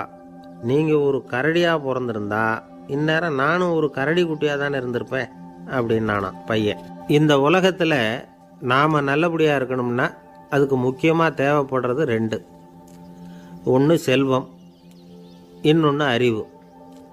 சரி, இது ரெண்டில் சிறந்தது எது அப்படின்னு ஒரு கேள்வி கேட்டால் என்ன பதில் சொல்கிறது? இதே கேள்வியை ஹஸ்ரத் அலி அவர்கள்கிட்ட கேட்டாங்களாம். அவர் ஒரு பெரிய அறிஞர். கேள்வி கேட்டவங்களும் சாதாரண ஆட்கள் இல்லை, இவங்களும் அறிஞர்கள். ஒரு நாள் ஹஸ்ரத் அலி அவர்கள்கிட்ட 10 அறிஞர்கள் வந்தாங்களாம். ஐயா, நாங்கள் 10 பேரும் உங்ககிட்ட ஒரே கேள்வியை தான் கேட்க வந்திருக்கிறோம். ஆனால் எங்கள் 10 பேருக்கும் நீங்கள் தனித்தனியாக பதில் சொல்ல முடியுமா அப்படின்னு கேட்டிருக்காங்க. அதாவது அவங்க ஒரே கேள்விக்கு இவர்கிட்ட இருந்து 10 விதமான பதில் எதிர்பார்க்குறாங்க. சரி கேளுங்க, என்ன கேள்வி அப்படின்னார் அவர். அப்போ தான் அவங்க கேட்டாங்களாம், செல்வம் அறிவு இது ரெண்டில் சிறந்தது எது? இதுதான் கேள்வி. ஹஸ்ரத் அலி என்ன பண்ணார் தெரியுமா? அவங்கள ஒவ்வொருத்தராக கூப்பிட்டார். ஒவ்வொரு விதமான பதிலை சொல்லி அனுப்புனார். முதல்ல ஒருத்தரை கூப்பிட்டார், சொன்னார், அறிவுங்கிறது தீர்க்கதரிசிகள், ஞானிகள், மகான்கள் இவங்களோட பரம்பரை சொத்து. ஆனால் செல்வங்கிறது கொடுங்கோலரின் ஆயுதம். அதனால் அறிவு தான் சிறந்தது அப்படின்னார். 2வது ஆளை கூப்பிட்டார். உங்ககிட்ட செல்வம் இருந்தால் நீங்கள் தான் அதை காப்பாற்றணும். ஆனால் அறிவு உங்களை எப்பவும் காப்பாற்றும். ஆகவே அறிவு தான் சிறந்தது அப்படின்னார். 3வது ஆளை கூப்பிட்டார். செல்வந்தனுக்கு எப்போதும் விரோதிகள் அதிகம், ஆனால் அறிஞனுக்கு நண்பர்கள் அதிகம். அதனால் அறிவு தான் சிறந்ததுன்னார். அடுத்தவரை கூப்பிட்டார். செல்வம் அடுத்தவங்களுக்கு கொடுக்க கொடுக்க குறையும், ஆனால் கல்விங்கிறது அதிகரிச்சுக்கிட்டே வரும், கொடுக்கறதுனால குறையாது. அதனால் அறிவு தான் சிறந்ததுன்னார். இன்னொருத்தரை கூப்பிட்டார். அறிவுள்ளவன் எப்பவும் அதை அடுத்தவங்களுக்கு வாரி வழங்கிக்கிட்டே இருப்பான். அதனால் அவங்ககிட்ட தாராளத்தன்மை இருக்கும். ஆனால் செல்வந்தன்கிட்ட கஞ்சத்தனம் தான் இருக்கும். அதனால் அறிவு தான் சிறந்ததுன்னார். 6வது நபரை கூப்பிட்டார். செல்வத்தை கள்வர்கள் திருடிட்டு போக முடியும், ஆனால் அறிவை அப்படி திருடிட்டு போக முடியாது அப்படின்னார். 7வது நபரை கூப்பிட்டார். செல்வம் கால ஓட்டத்தில் அழிஞ்சிரும், ஆனால் அறிவை கால ஓட்டம் ஒன்றும் பண்ண முடியாது. ஆகவே அறிவே சிறந்ததுன்னார். 8வது ஆளை கூப்பிட்டு சொன்னார், செல்வத்துக்கு எப்பவும் எல்லை உண்டு, நிறை உண்டு, அளவு உண்டு, கணக்கு உண்டு. ஆனால் அறிவுக்கு அப்படிப்பட்ட எல்லை எதுவும் கிடையாது. அதனால் அதுதான் சிறந்ததுன்னார். அடுத்தவனை கூப்பிட்டார். செல்வம் உள்ளத்தில் உள்ள ஒளியை போக்கிவிடும், இருட்டை உண்டாக்கிவிடும், விரிந்த மனப்பான்மையை குறுகலாக்கிவிடும். ஆனால் அறிவு அப்படி இல்லை, இருண்ட உள்ளத்தில் ஒளியை பாய்ச்சி அதை விசாலப்படுத்துது. அதுதான் சிறந்ததுன்னார். கடைசியாக 10வது நபரை கூப்பிட்டார். செல்வம் மனசில் செருக்கை உண்டாக்குது, ஆணவத்தை ஏற்படுத்துது. அதனால் நானே கடவுள்னு நினைக்கிற அளவுக்கு மனுஷனை தாழ்த்தி விடுது. ஆனால் அறிவு பணிவையும் பண்பாட்டையும் வளர்க்குது. அதனால் அறிவு தான் சிறந்ததுன்னார். ஆக இப்படி 10 பேருக்கும் 10 விதமாக பதில் சொன்னது மூலமாக ஹஸ்ரத் அலி அவர்கள் அறிவு தான் செல்வத்தை விட சிறந்தது அப்படிங்கிறதுக்கு 10 காரணங்களை சுட்டி காட்டியிருக்கார். அந்த அறிஞர் 10 பேர் கேட்ட ஒரே கேள்விக்கு 10 பதில் சொன்னார். நமக்கு வேண்டிய ஒருத்தர் 10 பேர் கேட்ட கேள்விக்கு ஒரே பதில் சொல்லி சமாளித்தார். கேள்வி என்ன தெரியுமா? என்கிட்ட வாங்கின கடனை எப்போயா திருப்பி கொடுக்க போகிற? இதுதான் அந்த 10 பேரும் கேட்ட ஒரே கேள்வி. இந்த மாதம் 26ஆம் தேதி தந்துடுறேன் அப்படிங்கிற ஒரே பதில் சொல்லி அவ்வளவு பேரையும் இவர் அனுப்பி வச்சுட்டாராம். எல்லாரும் போனதுக்கப்புறம் இவரை தனியாக கூப்பிட்டு கேட்டிருக்கிறாங்க, அது என்ன சார் கணக்கு 26ஆம் தேதி, அன்னைக்கு என்ன அதிசயம் நடக்க போகுது அப்படின்னு கேட்டிருக்காங்க. அதிசயம் அன்னைக்கு இல்லை, அதுக்கு நாளே நடக்க போகுதுன்னாராம். விவரமாக சொல்லுங்கன்னு இருக்காங்க. வேறு ஒன்றும் இல்லைங்க, 26ஆம் தேதி தானே எல்லாரையும் வர சொல்லியிருக்கிறேன், அதுக்கு நாளே நான் புறப்பட்டு தலைமறைவாயிட போகிறேன் அப்படின்னாராம் ரொம்ப பெருமையாக. துருக்மேனியாவில் அஷ்காபாத் அப்படின்னு ஒரு நகரத்தில் ஒரு புவியியல் விஞ்ஞானி இருந்தார். அவர் ஒரு நாய்க்குட்டி வளர்த்தார். ஒரு நாள் முன்னிரவு நேரம் ஒரு மேஜைக்கு முன்னாடி உட்காந்து அந்த விஞ்ஞானி ஏதோ கணக்கு போட்டுக்கிட்டு இருக்கிறார். அவருக்கு ஒரு சின்ன பெண் குழந்தை, அது தொட்டிலில் தூங்கிட்டு இருக்குது. அந்த நாய்க்குட்டியும் ஒரு மூலையில் படுத்து அது பாட்டுக்கு தூங்கிட்டு இருந்தது. ஒரே அமைதி. அந்த நேரத்தில் திடீர்னு அந்த நாய்க்குட்டி துள்ளி எழுந்திரிச்சிது. நேராக குழந்தைகிட்ட ஓடிச்சு. அந்த குழந்தைய அது போட்டிருந்த ட்ரெஸ்ஸோடு சேர்த்து கவ்வி தூக்குச்சு. தூக்கிக்கிட்டு வாசல் பக்கம் ஓடிச்சு. நாய்க்குட்டி குழந்தைய கவ்வி தூக்க முடியுமாங்கிற சந்தேகம் உங்களுக்கு இல்லையா? நீங்கள் நம்ம ஊர் நாய்க்குட்டியவே பார்த்து பழக்கப்பட்டிருக்கீங்க, அதனால் நம்புறதுக்கு சிரமமாக இருக்கும். அந்த ஊர்லெலாம் அது ரொம்ப ஸ்ட்ராங்காக இருக்கும், ஒரு ஏதோ கண்ணுக்குட்டி மாதிரி இருக்கும். விஞ்ஞானி அதை பார்த்துட்டார். உடனே அந்த நாய்க்கு வெறி பிடிச்சிட்டுதுன்னு முடிவு பண்ணிவிட்டு தன்னோட கை துப்பாக்கியை எடுத்துக்கிட்டு ஓடி வந்தார். அவர் வெளியில் நாய்க்குட்டி எங்கே அப்படின்னு பார்த்து தேடுறார். அந்த நேரத்தில் அந்த வீடு இடிஞ்சு விழுது. காரணம் பூமி அதிர்ச்சி. இப்படி பூமி அதிர்ச்சி உண்டாக போகுதுங்கிறது அந்த நாய்க்குட்டிக்கு முன்னாடியே தெரிஞ்சு போச்சு. அதுதான் குழந்தைய தூக்கிட்டு வெளியில் ஓடி வந்திருக்குது. அது மூலமாக அந்த குடும்பத்தையே காப்பாற்றிருக்குது அந்த நாய்க்குட்டி. இந்த சம்பவம் நடக்கிறதுக்கு 3 நாளைக்கு முன்னாடியே சில பிராணிகளுக்கு இப்படி நடக்க போகுதுங்கிறது தெரிஞ்சிருக்குதான். ஆமாம், அந்த நகரத்தில் 3 நாளைக்கு முன்னாடியே பாம்பு, பல்லி இதெல்லாம் அது தங்கியிருந்த வலையை விட்டு வெளியில் ஓடி வந்துட்டுது. அதே மாதிரி அங்கே இருந்த புறாவெல்லாம் பறந்து போயிடுச்சான். இதே மாதிரி யுகோஸ்லோவியாவில் கூட ஒரு நகரம், அங்கே ஒரு நாள் ராத்திரி ஒரு மிருக காட்சி சாலையில் திடீர்னு ஒரு பெரிய கலவரம், கூச்சல், குழப்பம். அங்கே இருந்த கழுதை, புலி, யானை, பறவை எல்லாம் கண்ணாபின்னான்னு கத்த ஆரம்பிச்சுட்டுது. நீர் யானை அதுக்குன்னு போடப்பட்டிருந்த தடுப்பையே தாண்டி குதித்து வெளியில் வந்துட்டு தான். மறுநாள் தான் எல்லாருக்கும் விஷயம் புரிஞ்சுது. அடுத்த நாள் காலையில் அங்கே பூமி எதிர்ச்சி உண்டாயிட்டுது. இப்போ பாருங்கள், அதாவது மனுஷனை போய் தீர்க்க தரிசி அது இதுன்னு சொல்லிகிட்டு இருக்கிறோம். இவனை விட அது பரவாயில்லைன்னு தோணுது. அதாவது மிருகங்கள் ஒன்று நடக்க போகுதுங்கிறத முன்னாடியே புரிஞ்சுக்குதே. சரி, இதெல்லாம் எப்படி அது முன்கூட்டி புரிஞ்சுக்குது? அதுதான் படைப்பு ரகசியம். அதை கண்டுபிடிக்கிறதுக்கு தான் மனுஷன் வந்து ஆராய்ச்சி பண்ணிகிட்டு இருக்கிறான். விஞ்ஞானிகளோட ஆராய்ச்சியெல்லாம் ஒரு பக்கம் இருக்கட்டும், வீட்டுக்குள்ளேயே சில ஆராய்ச்சி பண்ணி பாருங்களேன். இப்போ சில யோசனை சொல்லி அதை சோதனை பண்ணி பாருங்க அப்படின்னு ஒருத்தர் சொன்னாராம். அதாவது இப்போ மழை வருமா வராதா அப்படின்னு தெரிஞ்சுக்கணுமா, உடனே ஒரு பூனைக்குட்டி பின்னாடியே மெதுவாக போய் அது என்ன செய்யுதுன்னு கவனித்து பார்க்கணும். பூனைக்குட்டி தன்னோட பாதத்தினால சுகத்தில் வந்து அப்படி கீறிக்கிட்டு இருக்கும். அப்படி கீறினா கண்டிப்பாக மழை வரும். சில சமயம் பூனைக்குட்டி அப்படியே மல்லாந்து படுத்துக்கிட்டு பாதத்தை உயர தூக்கும், அப்படியும் இப்படியும் புரளும். இப்படி செஞ்சதுன்னா அன்னைக்கும் மழை இருக்காது. அதனால் முன்னாடி இருந்தது மழை வர்றதுக்கு அறிகுறி, இது மழை இல்லைங்கிறதுக்கு அறிகுறி. பறவைகள், பிராணிகள் இதுகளோட நடவடிக்கைகளை பார்த்துட்டு அதையெல்லாம் அடிப்படையாக வச்சு தான் காலநிலையை கண்டுபிடிக்கிற கருவிகளை கண்டுபிடிச்சிருக்கிறாங்க. வாத்து இருக்குல்ல, சில சமயம் தன்னோட அழகை தன்னோட இறகுகளில் அப்படியே புதைச்சிக்கும். அப்படி செஞ்சால் குளிர்காலம் வரப்போகுதுன்னு அர்த்தம். பருவநிலை குளிராக மாறப்போகுதுங்கிறதுக்கு இதுதான் அறிகுறி. சிட்டுக்குருவி இருக்குதுல்ல, அதெல்லாம் புழுதியில் உழுந்து புரளும், சிறகுகளை வந்து படபடன்னு அடிச்சுக்கும். அப்படி செஞ்சால் மழை வரப்போகுதுன்னு அர்த்தம். ஒன்று மட்டும் நாம் நல்லா தெரிஞ்சுக்கணும், இயற்கையின் சீற்றம்னு சொல்கிறோம் இல்லையா, இயற்கை ஏன் நம்ம மேலே கோவப்படுது? இயற்கையை நாம் அனுசரித்து போகிறதில்ல, அதனால் கோவப்படுது. காடுகளை அழிக்கப்படாது, விலங்குகளை கொல்லக்கூடாது, இயற்கை ஏற்படுத்தி வச்சிருக்கிற சமநிலையை கெடுக்கக்கூடாது. அதை புரிஞ்சுக்கிட்டு வாழ்ந்தோம்னா பூமியும் நடுங்காது, நாமளும் நடுங்க வேண்டிய அவசியம் இருக்காது. ஒருத்தர் இருந்தார், சாராய கடைக்கு போனாராம், நிறைய சாப்பிட்டார். அப்புறம் சொன்னார், இது ரொம்ப அற்புதமான சரக்கு போல் இருக்குது, உள்ளே போன உடனே இந்த பூமியே நடுங்கிறது மாதிரி இருக்குது எனக்கு அப்படின்னாராம். இதுக்கு கடைக்காரர் சொல்லியிருக்கார், நீங்கள் சாப்பிட்டது வெறும் பச்சை தண்ணி தாங்க, இப்போ ஏற்பட்டிருக்கிறது நிஜம் பூமி அதிர்ச்சி அப்படின்னாராம். ஒரு ஊரில் ஒரு ராஜா இருந்தார். அந்த ராஜாவுக்கு ஒரு மந்திரி. ராஜா ரொம்ப நியாயமானவர், நேர்மையானவர், கண்டிப்பானவர். தப்பு செய்கிறது யாராக இருந்தாலும் தண்டனை கொடுப்பார். வேண்டியவங்களுக்கு ஒரு நியாயம், வேண்டாதவங்களுக்கு ஒரு நியாயங்கிறதெல்லாம் அவர்கிட்ட கிடையாது.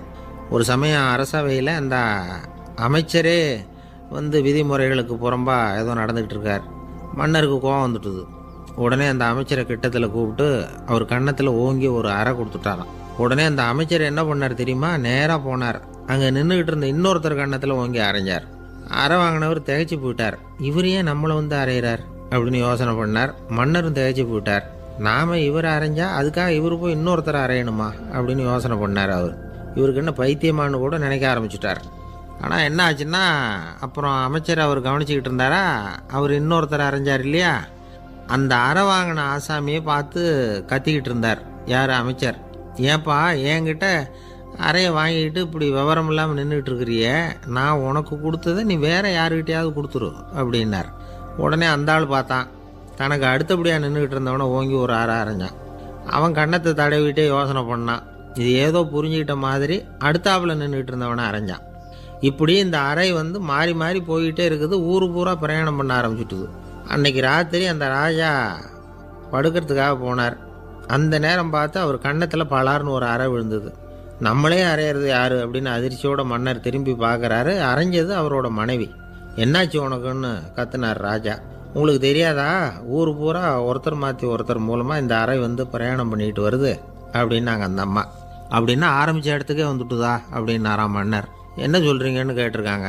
இவர் விவரத்தை சொன்னாராம். அப்படின்னா நீங்கள் ஆரம்பித்து வச்ச இந்த விளையாட்டை நான் முடிச்சு வச்சுட்டேன் அப்படின்னாங்களாம் அந்த அம்மா. மறுநாள் காலை மறுபடியும் அரசவை கூடிச்சு. அந்த அமைச்சர் மன்னரை பார்த்து கேட்டார், என்ன மகாராஜா, என்கிட்ட கொடுத்ததை திருப்பி வாங்கிட்டீங்களா அப்படின்னாராம். இப்படி நடக்கும்னு நான் எதிர்பார்க்கவே இல்லைன்னார் மன்னர். ஆனால் நான் எதிர்பார்த்தேன். அது எங்கே போயிட போகுது, ஊர் பூரா சுற்றி கடைசியில் உங்ககிட்ட தான் வந்து சேரும் அப்படிங்கிறது எனக்கு தெரியும் அப்படின்னாராம் அமைச்சர். இந்த கதை வேடிக்கையாக இருந்தால் கூட இதில் உள்ள கருத்து முக்கியமானது. இந்த உலகத்தில் பல கருத்துக்கள் இப்படி தான் மாறி மாறி சுற்றி வந்துக்கிட்டே இருக்குது. நம்மால் ஒருத்தன் தன்னுடைய நண்பன் ஒருத்தனை கடத்தெருவில் பார்த்தான். உடனே ஓடி போய் பலார்னு ஒரு அறை கொடுத்தானான். அவன் கண்ணத்தை தடவிட்டு ஏன்டா என்ன அரைஞ்சேன்னு கேட்டிருக்கான். நீ ஏன்டா என்ன முட்டாள்னு என் மனைவிட்ட போய் சொன்னேன் அப்படின்ட்டுருக்கான் அவன். உன்னை ஒரு முட்டாள்னு சொன்னதுக்காகவா நீ என்ன அரைஞ்ச அப்படின்னு கேட்டிருக்கான் இவன். டேய், நான் அதுக்காக அறையலப்பா, அது ஒரு பெரிய ரகசியம் நான் முட்டாளுங்கிறது. அந்த ரகசியத்தை நீ ஏன் எங்கள் வீட்டில் போய் சொன்னேன், அதுக்காக தான் அரைஞ்சேன் அப்படின்னு நான் அவன். பக்தின்னு சொல்கிறோம் இல்லையா, அது 3 வகைப்படும் அப்படிங்கிறார் ஒரு பெரியவர். அது என்ன 3 வகைன்னா, தெய்வ பக்தி, அடியார்கள் பக்தி, குரு பக்தி. அடியார் பக்தியை விட தெய்வ பக்தியை விட குரு பக்தி தான் ரொம்பவும் சிறந்ததுங்கிறார் அவர். தெய்வத்துக்கிட்ட செஞ்ச பாவம் குருநாதர்கிட்ட தீர்ந்துருமா, குருநாதர்கிட்ட செஞ்ச பாவம் தெய்வத்துக்கிட்ட போனாலும் தீராதான். இப்படி பெரியவங்கள்லாம் சொல்லி வச்சுருக்கிறாங்க. ஒரு காடு, அங்கே அயோத தௌமியர் அப்படின்னு ஒரு தபோதனர், அவர் பல மாணவர்களை ஒன்றா சேர்த்து ஒரு குருகுலம் நடத்திக்கிட்டு இருக்கிறார். பல தரப்பட்டவங்க பல திறப்பட்டவங்க மாணவர்கள் அதில் சேர்ந்து படிச்சுக்கிட்டு இருக்கிறாங்க. பாஞ்சால ராஜகுமாரன் ஒருத்தனும் அந்த குருகுலத்தில் சேர்ந்து படிச்சுக்கிட்டு இருக்கிறான். அவன் பேர் ஆருணி. பெரிய இடத்து புள்ள, இருந்தாலும் படுப்பில் ரொம்ப கெட்டிக்காரனாக இருந்தான். அவன் தான் அங்கே முதல் மாணவன். ஒரு நாள் குருநாதர் அந்த அரசகுமாரனை கூப்பிட்டார். நம்ம குருகுலத்துக்கு சொந்தமான வயலில் தண்ணீர் பெருகி வெள்ளம் பயிரை அழிக்குதான், அதனால் நீ போய் மடையை அடைச்சிட்டு வந்துடும் அப்படின்னார். அந்த அரசகுமாரன் உடனே புறப்பட்டான். குருநாதர் சொல்லிட்டார்ல, உடனே புறப்பட்டான். நான் பெரிய இடத்து பிள்ளையாச்சே, ராஜகுமாரனாச்சே, ரொம்ப செல்வாக்கூட வளர்ந்தவனாச்சே, நான் போய் வயலில் இறங்கி வேலை செய்கிறதா அப்படின்னுலாம் அவன் நினைக்கல. குருநாதர் கட்டளையை நிறைவேற்ற வேண்டியது நம்ம கடமை அப்படின்னு நினச்சான். உடனே ஒரு மண்வெட்டியை தூக்கி தோளில் வச்சுக்கிட்டு புறப்பட்டு போயிட்டான். வயலுக்கு போனான். பார்த்தான், தண்ணி கரையை உடச்சிக்கிட்டு வயலுக்குள்ளே ஏகமாக பாஞ்சிக்கிட்டு இருக்குது. இவன் மண்வெட்டியால் களிமண்ணை புல்லோடு சேர்த்து புல் பத்த மாதிரி வெட்டி வெட்டி போட்டான். இருந்தாலும் மடையை அடைக்க முடியல. தண்ணி அதை மீறி வந்துக்கிட்டே இருக்குது. தண்ணி வேகமாக வயலுக்குள்ளே போய்கிட்டே இருக்குது. போடுற பத்தையெல்லாம் கரைஞ்சி கரைஞ்சி போயிட்டுருக்கு. இருந்தாலும் இவன் தன்னுடைய முயற்சியை கைவிடலை. வெட்டி வெட்டி போட்டுக்கிட்டே இருக்கிறான். காலையில் அங்கே போனவன் சாயந்தரம் வரைக்கும் இப்படி செஞ்சுக்கிட்டு இருக்கிறான். உடம்பும் மனசும் ரொம்பவும் சோர்ந்து போச்சு. இருந்தாலும் குருநாதர் இட்ட கட்டளையை நிறைவேற்றாமல் இருக்கிறோமேங்கிற ஒரு குறை அவனுக்கு இருக்குது. குரு கட்டளையை நிறைவேற்றாத நான் இன்னமும் இருக்கணுமா அப்படின்னு யோசனை பண்ண ஆரம்பிச்சிட்டான். என்ன செய்யலாம்னு பார்த்தான். நம்ம குருநாதர் இட்ட பணிக்காக இந்த உடம்பையே தியாகம் பண்ணலாம் அப்படின்னு முடிவு பண்ணான். தண்ணி பாயுதில் அதுக்கு குறுக்க விழுந்து அப்படியே மடையை அடைச்சிக்கிட்டு அப்படியே படுத்துட்டான். இது மற்றவங்களுக்கு தெரியாது. அன்னைக்கு ராத்திரி ஒரு விளக்கு முன்னாடி உட்காந்து குருநாதர் பிள்ளைங்களுக்கு பாடம் சொல்லி கொடுத்துக்கிட்டு இருக்கிறார். முதல் வரிசையில் இருக்கக்கூடிய ராஜகுமாரனை காணலை. நம்ம ஆருணி எங்கே போனா அப்படின்னு சொல்லி மற்ற மாணவர்களை விசாரித்தார். இப்போ அவங்க சொன்னாங்க, சுவாமி, அவன் காலையில் வயலுக்கு மடையை அடைக்கிறதுக்காக போனான், நீங்கள் தான் போக சொன்னீங்க, இன்னும் திரும்பி வரல அப்படின்னு ஒரு பையன். குருநாதர் உடனே ஒரு தீவெட்டி எடுத்துக்கிட்டு மாணவர்களை அழைச்சிக்கிட்டு வயலுக்கு போனார். அங்கே போய் பார்த்தா ஆளை காணும். ஆருணி ஆருணின்னு சொல்லி சத்தம் போட்டு கூப்பிட்டு பார்க்குறார். நான் இங்கே இருக்கேன் குருநாதா அப்படின்னு காலுக்கு அடியிலேருந்து ஒரு சத்தம் வருது. குனிஞ்சு பார்த்தா அவன் மடையில் படுத்துருக்குறான். என்னப்பா இதுன்னார். காலையிலேருந்து இந்த மடையை அடைச்சி பார்த்தேன் சுவாமி, முடியல, அதனால் இப்படி குறுக்க படுத்துட்டேன். என்னை தாண்டறதுக்கு பயந்து போய் தண்ணியை தேங்கி நின்றுட்டுது அப்படின்னா. அவனுடைய குரு பக்தியையும் அவனை தாண்டறதுக்கு அஞ்சு நிற்கிற தண்ணி தேக்கத்தையும் பார்த்துட்டு எல்லாரும் ரொம்ப ஆச்சரியப்பட்டு போயிட்டாங்களாம். ஆருணி எழுந்திரிச்சு வா அப்படின்னு கூப்பிட்டாரான் குருநாதர். அவன் தண்ணீரை பொழந்துக்கிட்டு எழுந்திரிச்சு வந்தானான். அதனால் அவனுக்கு உத்தாலகன் அப்படின்னு ஒரு பேர். உத்தாலகன்னா தண்ணீரை பிளந்தவன் அர்த்தம். அந்த உத்தாலகன் மாதிரி இந்த காலத்து மாணவர்களுக்கும் குரு பக்தி வேணும் அப்படின்னு சொன்னோம் ஒரு பள்ளிக்கூடத்தில். உடனே நிறைய மாணவர்கள் எழுந்திரிச்சு நின்னாங்க. சார், நீங்கள் எங்களை இன்னமும் சரியாக புரிஞ்சுக்கலன்னு நினைக்கிறோம்.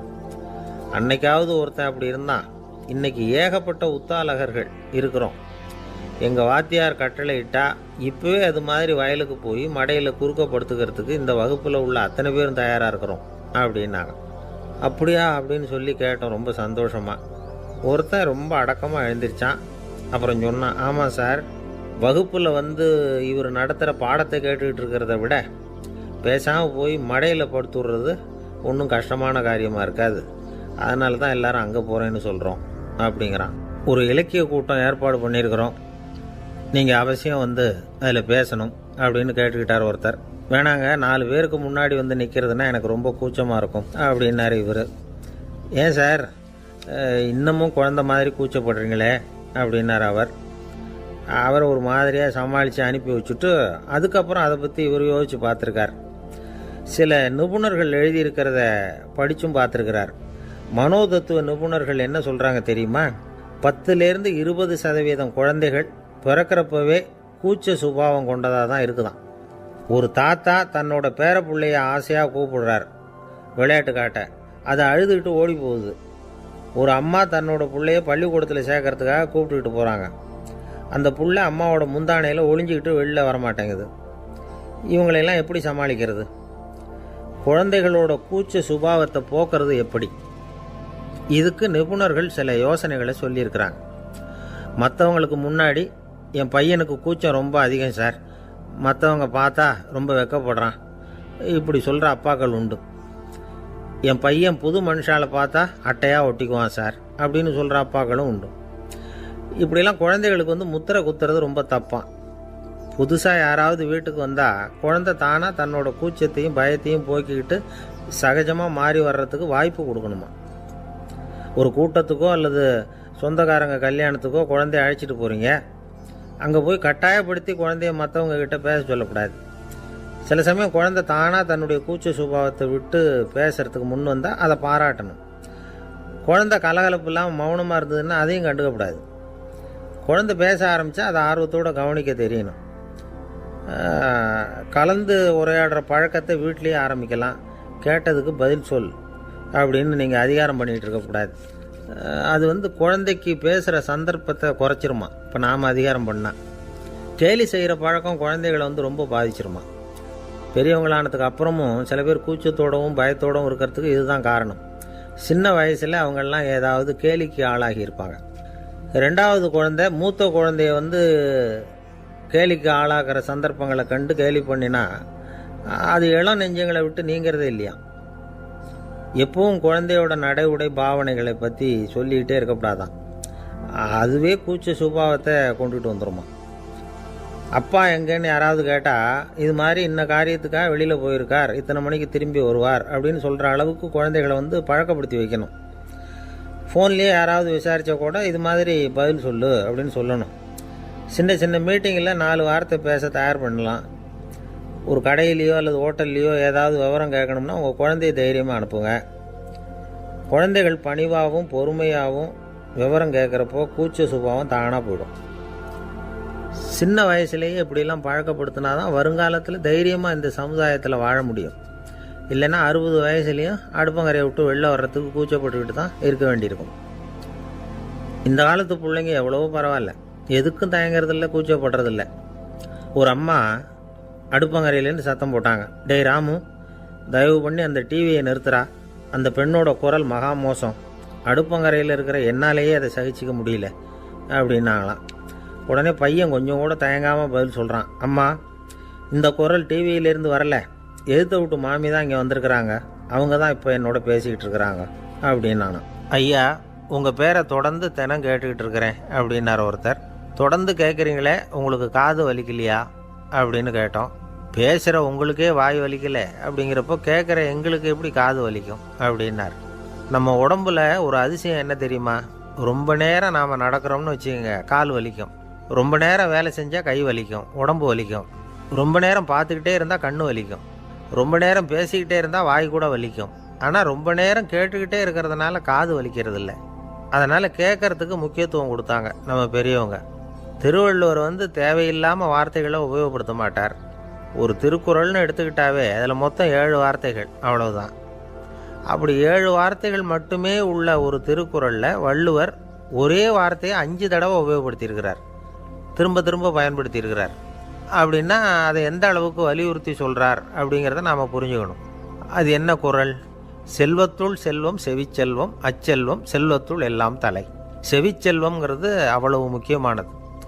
கற்றலின் கேட்டல் நன்று. அதிகம் கேட்கணுங்கிறதுக்காக தான் எவ்வளவு கேட்டாலும் காது வலிக்கிறதில்ல. குறைச்சலாக பேசணும், அதிகமாக கேட்கணும். இன்னொரு விஷயம் கவனிங்க, நம்ம உடம்பில் கண்ணுக்கு மூடி இருக்குது, எதையாவது நாம் பார்க்க விரும்பலைன்னா உடனே கண்ணை மூடிக்கலாம். நம்ம வாய்க்கு மூடி இருக்குது, பேச விருப்பம் இல்லையா, வாயை மூடிக்கலாம். மூக்குக்கு கூட மூடிக்கிற வசதி இருக்குது, எதையாவது முகர விருப்பம் இல்லையா, மூச்சை அடக்கிக்கலாம். ஆனால் பாருங்கள், காதுக்கு மூடி கிடையாது, அதை கையால் தான் மூட முடியும். யார் என்ன சொன்னாலும் அது நல்லதோ கெட்டதோ காதில் விழுந்துக்கிட்டு தான் இருக்கும். அறிவு தான் நல்ல விஷயங்களை எடுத்துக்கிட்டு கெட்ட விஷயங்களை விட்டுடணும். நல்ல கருத்துக்கள் நம்ம காதில் நிறைய விழுந்துக்கிட்டே இருக்கணும். அதை கேட்டு நாம் நல்லபடியாக வாழணுங்கிறது தான் படைப்பின் விருப்பம். ஆன்மீகவாதிகள் கூட ஒன்று சொல்லுவாங்க, அதாவது ஆன்மீக பாதையில் நீங்கள் முன்னேறணும்னா முதல்ல சிரவணம் செய்யணும்பாங்க. அதாவது பெரியவங்க சொல்கிற நல்ல கருத்துக்களை கேட்கணும் அப்படின்னு அதுக்கு அர்த்தம். அதனால் யார் நல்ல கருத்துக்களை சொன்னாலும் அதை காது கொடுத்து கேளுங்க. இவ்வளவு கருத்துக்களையும் நம்ம நேயர் ஒருத்தர்கிட்ட சொல்லிகிட்டு இருந்தோம். அவரும் சரி சரின்னு தலையாடிக்கிட்டே இருந்தார். அப்புறம் சொன்னார், நீங்கள் சொல்கிறது சரிதான் சார், காதுக்கு மூடி இல்லைங்கிறது ரொம்ப சரி.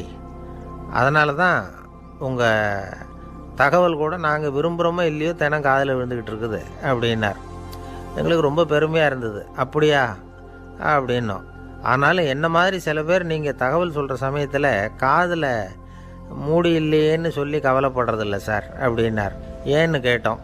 காதை மூடுறதுக்கு தானே வசதி இல்லை, ரேடியோவை மூடுறதுக்கு வசதி இருக்குதுல்ல, அதனால் டக்குன்னு அதை மூடி வச்சுருவோம் அப்படின்னார். வங்க நாவலாசிரியர் சரத் சந்திரர் ஒரு நண்பர் அவர்கிட்ட வந்தார். வழக்கமாக எல்லா எழுத்தாளர்கள்கிட்டையும் கேட்குற ஒரு கேள்வியை கேட்டார். நீங்கள் எழுத்துத்துறைக்கு வந்தது எப்படி? இதுதான் கேள்வி. அதை தெரிஞ்சு என்ன பிரயோஜனம்னார் சரத் சந்திரர். சும்மா சொல்லுங்களேன், தெரிஞ்சுக்கிறேன் அப்படின்னார் வந்தவர். சரி சொல்கிறேன்னு ஆரம்பித்தார். நான் ரங்கூனில் வேலை பார்த்துக்கிட்டு இருந்தேன்.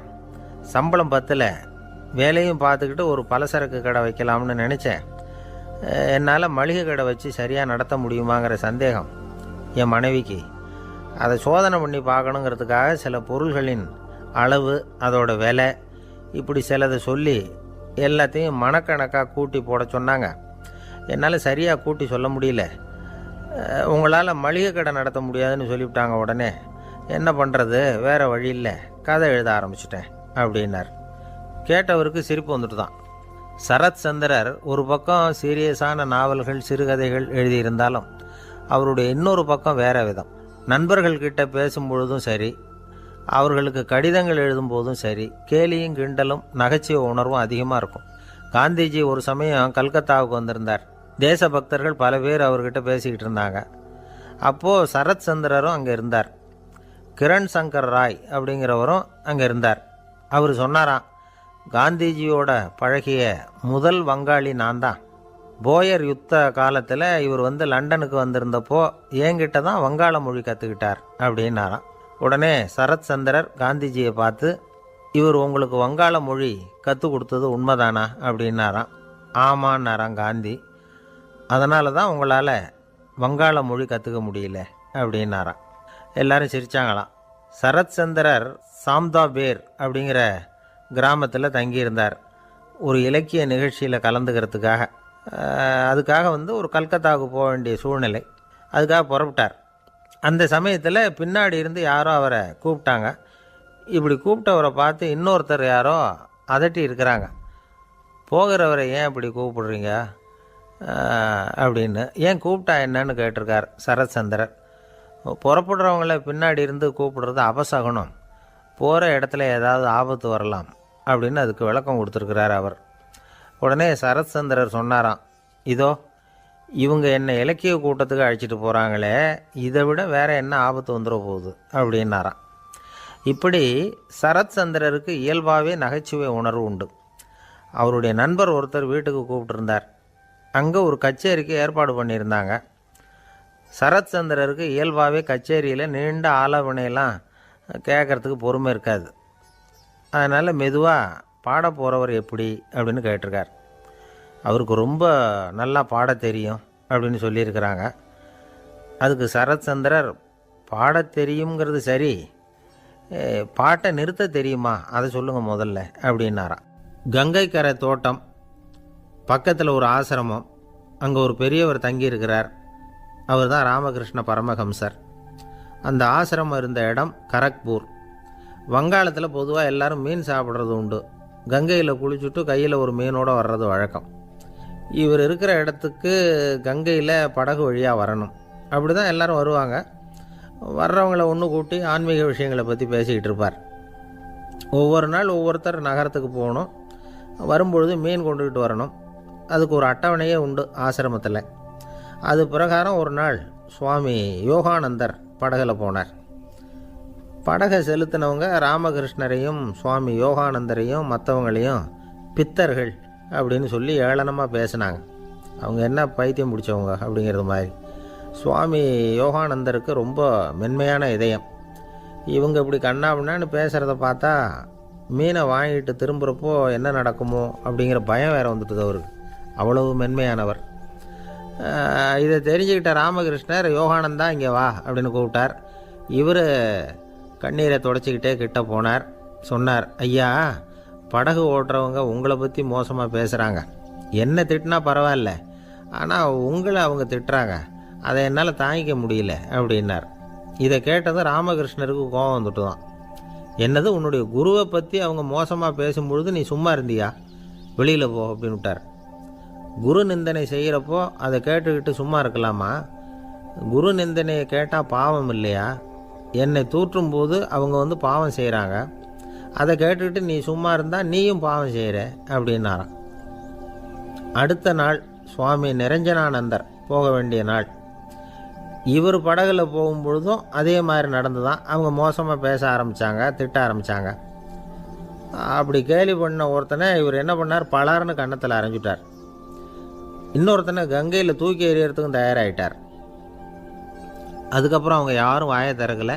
மீன் வாங்கிட்டு வர்றப்பவும் படகுல ஒரே அமைதி. அவ்வளவு பயம் அவங்களுக்கு. ராமகிருஷ்ணர் கூப்பிட்டு விசாரித்தார் என்ன நடந்ததுன்னு. இவர் சொன்னார், அவர் யோகானந்தா போகும்பொழுது என்ன நடந்ததோ அப்படியே தான் இப்போவும் நடந்தது. குரு நிந்தனை செய்கிறத கேட்டுக்கிட்டு நான் சும்மா இருப்பேனா? ஒருத்தனை அப்படியே அரைஞ்சுட்டேன், இன்னொருத்தனை ஆற்றுல தூக்கி போட்டுருவேன்னு பயமுறுத்தினேன், அவ்வளவுதான் அப்படின்னாராம். இப்போவும் ராமகிருஷ்ணருக்கு கோபம் வந்துட்டு தான். என்ன இது, அணியறது காஷாயம், இருக்கிறது ஆசிரமம், உனக்கு இவ்வளவு கோபம் வந்ததுன்னா அப்புறம் என்னத்துக்கு ஆசிரமத்தில் இருக்கணும்? பிரம்மச்சாரி எப்பவும் அமைதியாக இருக்கணும் அப்படின்னு அறிவுரை சொன்னாராம் ராமகிருஷ்ணர். அப்போ இவர் கேட்டாராம், ஏங்க அவருக்கு ஒரு விதமான அறிவுரை சொன்னீங்க, எனக்கு வேறு விதமாக அறிவுரை சொல்கிறீங்க, இதில் எது உண்மை அப்படின்னு கேட்டிருக்கார். இதுக்கு ராமகிருஷ்ணர் சொன்ன பதில் என்னென்னா, அட அசடே, சக்கரத்தில் காற்று அதிகமாக இருந்தால் குறைக்கணும், குறைச்சலாக இருந்தால் கூட்டணும். அவன் சாது, அவனுக்கு அதிக உணர்ச்சி தேவை, உனக்கு படபடப்பு அதிகம், உனக்கு பொறுமை தேவை அப்படின்னாராம். இதில் உள்ள கருத்து என்னென்னா, கல்விங்கிறது எப்படின்னா அதை சூழ்நிலைக்கு தகுந்த மாதிரி கற்பிக்கணும். எல்லாருக்கும் ஒரே மாதிரி கற்பிக்கக்கூடாது. கேட்குறவர் தகுதி, புரிஞ்சுக்கிற திறமை, இதை பொறுத்து கல்வி அமையணும். ஆரம்ப காலத்தில் ஒரு குரு, அப்போ ஒரு சீடன் இருந்தான். அது வேடிக்கையான குரு, வேடிக்கையான சீடன். ஒரு ஆசிரமம். ஒரு நாள் ஒருத்தன் அவசரமாக அந்த குருவை தேடி வந்திருக்கிறான். என்ன விஷயம்னு விசாரித்தார் குரு. உங்கள் சீடர் என்னை அடிச்சுட்டார் அப்படின்னு புகார் பண்ணானான் அந்த ஆள். குரு சீடனை கூப்பிட்டார். அடிச்சியா இந்த ஆளை அப்படின்னு கேட்டாரான். ஆமான் இருக்கான் சீடன். ஏன் அடிச்சே அப்படின்னு கேட்டாரான். இந்த ஆள் உங்களை பற்றி மட்டமாக பேசிவிட்டான், என்னால் அதை தாங்கிக்க முடியல, அதனால தான் அடிச்சுட்டேன்ருக்கான். அப்படி என்ன பேசினான் அப்படின்னு கேட்டாரான். உன்னுடைய குருநாதர் இப்போல்லாம் அர்த்தமில்லாமல் பேச ஆரம்பிச்சுட்டார் அப்படின்னு சொல்லிவிட்டான், அதனால தான் அடிச்சுட்டேன் அப்படின்னானா. அதுக்காக அடித்தே அப்படின்னாரான். நான் அதுக்காக அடிக்கலை குருவே, இப்பெல்லாம் நீங்கள் அர்த்தம் இல்லாமல் பேசுகிறதாக அவன் சொல்கிறான். அப்படின்னா இதுவரைக்கும் நீங்கள் அர்த்தத்தோடு பேசினதாகத்தானே அர்த்தம், அது தப்பு தானே, அதனால தான் அடித்தேன் அப்படின்னானா. ஒரு பெரியவர் உட்கார்ந்துருக்கிறார். அவரை சுற்றி அவருடைய தோழர்கள் உட்காந்துருக்கிறாங்க. ஏதோ ஒரு முக்கியமான செய்தியை அவர் அவங்களுக்கு சொல்லிகிட்டு இருக்கிறார். அவங்களும் ஆர்வமாக கேட்டுக்கிட்டு இருக்கிறாங்க. இந்த சமயத்தில் யாரோ ஒரு ஆள் வேகமாக அங்கே வர்றார். வர்ற வேகத்திலேயே எனக்கு ஏதாவது உதவி செய்யுங்க அப்படின்னு கேட்டுக்கிட்டே வர்றார். கேட்குறது உதவி, ஆனால் குரல் மிரட்டுறது மாதிரி இருக்குது, அதட்டி கேட்குறது மாதிரி இருக்குது. இதை கேட்டதும் அந்த பெரியவர் ஆத்திரப்படலை. ஆனால் அவரை சுற்றி இருந்தவங்க ஆத்திரப்பட்டாங்க. இதை பெரியவர் கவனித்தார். கொஞ்சம் அமைதியாக இருங்கன்னார். வந்தவரை கூப்பிட்டார். அவருக்கு சில பொருள்களை கொடுத்தார். என்னங்க இப்போ உங்களுக்கு மகிழ்ச்சி தானே அப்படின்னார். ஆ அப்படின்னு அலட்சியமாக அவர் சொல்கிறார். நான் உங்களை நல்ல முறையில் நடத்தினேன்னா அப்படின்னு கேட்குறாரு அவர் மறுபடியும். அதெல்லாம் ஒன்றும் இல்லை அப்படின்னு சொல்லி அவர் சொல்லிகிட்டு இருக்கிறாரு. குரலில் கடுமை குறையில. சுற்றி இருந்தவங்களால் இதை பொறுத்துக்க முடியல. கோபத்தோடு அவரை நோக்கி நெருங்க ஆரம்பித்தாங்க. பெரியவர் அவங்களையெல்லாம் தடுத்து நிறுத்தினார். வந்தவரை வாங்க என்னோட அப்படின்னு சொல்லி அழைச்சிட்டு போனார். வீட்டுக்கு போனார். அங்கே போனதும் இன்னும் சில பொருள்களை எடுத்து அவர்கிட்ட கொடுத்தார். இப்போ திருப்தி தானே, நான் உங்ககிட்ட நல்ல முறையில் நடந்துக்கிட்டேனா அப்படின்னார். அவர் முகம் இப்போ தான் கொஞ்சம் மலர்ந்தது. ரொம்ப நன்றி, இறைவன் உங்கள் குடும்பத்துக்கு எல்லா நன்மைகளையும் செய்வான் அப்படின்னு சொன்னார். இதே வார்த்தைகளை என்னுடைய தோழர்கள்கிட்டே சொல்லிட்டீங்கன்னா அவங்க கோபம் தணிஞ்சிரும். வர முடியுமான்னார். கண்டிப்பாக வர்றேன் அப்படின்னாரு. மறுநாள் காலையில் அந்த இடத்துக்கு வந்தார். அதே மாதிரி சொல்லிவிட்டு அவர் போயிட்டார். தோழர்கள்லாம் ரொம்ப வியப்போடு பெரியவரை பார்த்தாங்க. அந்த பெரியவர் தான் நபிகள் நாயகம். அவர் சொன்னார், ஒருத்தன் ரொம்ப ஆசையாக ஒரு ஒட்டகத்தை வளர்த்துக்கிட்டு வந்தான். ஒரு நாள் அந்த ஒட்டகம் கயத்தை அறுத்துக்கிட்டு ஓடி போயிட்டுது. அக்கம் பக்கத்தில் இருக்கிறவங்கெல்லாம் அந்த ஒட்டகத்தை பிடிக்கிறதுக்கு முயற்சி பண்ணாங்க. அதை துரத்திக்கிட்டு ஓடினாங்க. ஒட்டகம் தாறுமாறாக ஓட ஆரம்பிச்சிது.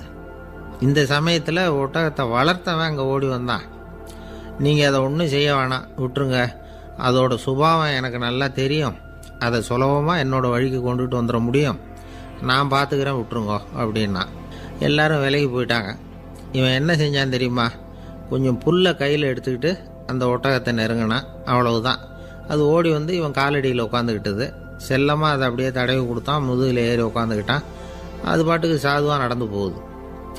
இந்த கதையை நபிகள் நாயகம் தம்முடைய தோழர்களுக்கு சொல்கிறார். ஒட்டகத்தை மட்டும் இல்லை, சில மனிதர்களையும் கூட சில விதத்தில் அணுகி தான் அவர்களை சீர்திருத்த வேண்டியிருக்குது அப்படிங்கிறத அவங்களுக்கு உணர்த்தினார். இது ஒரு அழகான உளவியல் அணுகுமுறை. சில குடும்ப தலைவர்கள் கூட இந்த ஒட்டகம் மாதிரி நடந்துக்கிறது உண்டு. அப்புறம் அடங்கி போகிறதும் உண்டு. ஒரு குடும்ப தலைவர் காலையில் எழுந்திரிச்சதுலேருந்து சத்தம் போட்டு கத்திக்கிட்டு இருப்பார். பக்கத்தில் இருந்தவங்கெல்லாம் ஓடி போய் சமாதானம் பண்ணி பார்த்தாங்க. அவர் ஓயறது மாதிரி தெரியல. கடைசியில் அவர் மனைவி வந்தாங்க. நீங்கள் எல்லாம் விலகி போயிடுங்க, அவர் சுபாவம் எனக்கு தெரியும், நான் பார்த்துக்கிறேன் அப்படின்னாங்க. சரின்னு எல்லாரும் போயிட்டாங்க. சாயந்தரமாக பார்க்குறாங்க, அவர் சத்தம் இல்லாமல் ஒரு மூலையில் உட்காந்துருக்கிறார். ரொம்ப சாதுவா. ஆச்சரியமாக இருந்தது. என்னம்மா பண்ணீங்கன்னு கேட்டாங்க. அது ஒன்றும் இல்லைங்க, ஒரு வேளை சாப்பாட்டை நிறுத்தினேன், பட்னி போட்டேன், அவ்வளவுதான் அப்படின்னாங்க அந்த அம்மா.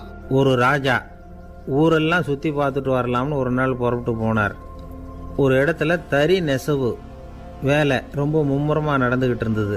ஒரு பெரியவர் தறியால் நெசவு வேலை செஞ்சுக்கிட்டு இருந்தார். பக்கத்தில் ஒரு அழகான பொண்ணு உட்காந்து நூலை சுற்றிக்கிட்டு இருக்குது. ராஜா அந்த பெரியவரை பார்த்து யார் இந்த பொண்ணுன்னு விசாரித்தார். ராஜா அப்படி கேட்டதும் அவருக்கு ரொம்ப பெருமையாக போயிட்டுது. ஏன்னா உட்காந்துருந்தது அவரோட மகள். அரசே, இது என்னுடைய மகள். இவ வேகமாக நூல் தெரிக்கக்கூடியவள். வைக்கோலை எடுத்து இவ தெரிச்சா கூட அது எல்லாம் பவுனிழையாக வெளியில் வரும் அப்படின்னு ஒரு ராசி இவளுக்கு அப்படின்னு ரொம்ப பெருமையாக ராஜா கிட்ட சொன்னார். ராஜா இதை கேட்டதும் அசந்துட்டார். அப்படியா, இவ்வளவு அழகும் சாமர்த்தியமும் உள்ள இந்த பொண்ணு என்னோட வரட்டுமே, இவளை என் மருமகளாக ஆக்கிக்கிறேன் அப்படின்னார் ராஜா. அந்த பெரியவருக்கு ஒன்றும் புரியல. ஏதோ கொஞ்சம் பெருமையாக சொல்ல போக அது இப்படி ஆகிட்டுதே அப்படின்னு கவலைப்பட்டார். இருந்தாலும் ராஜா பேச்ச தட்ட முடியுமா? மகளை அனுப்பி வச்சுட்டார்.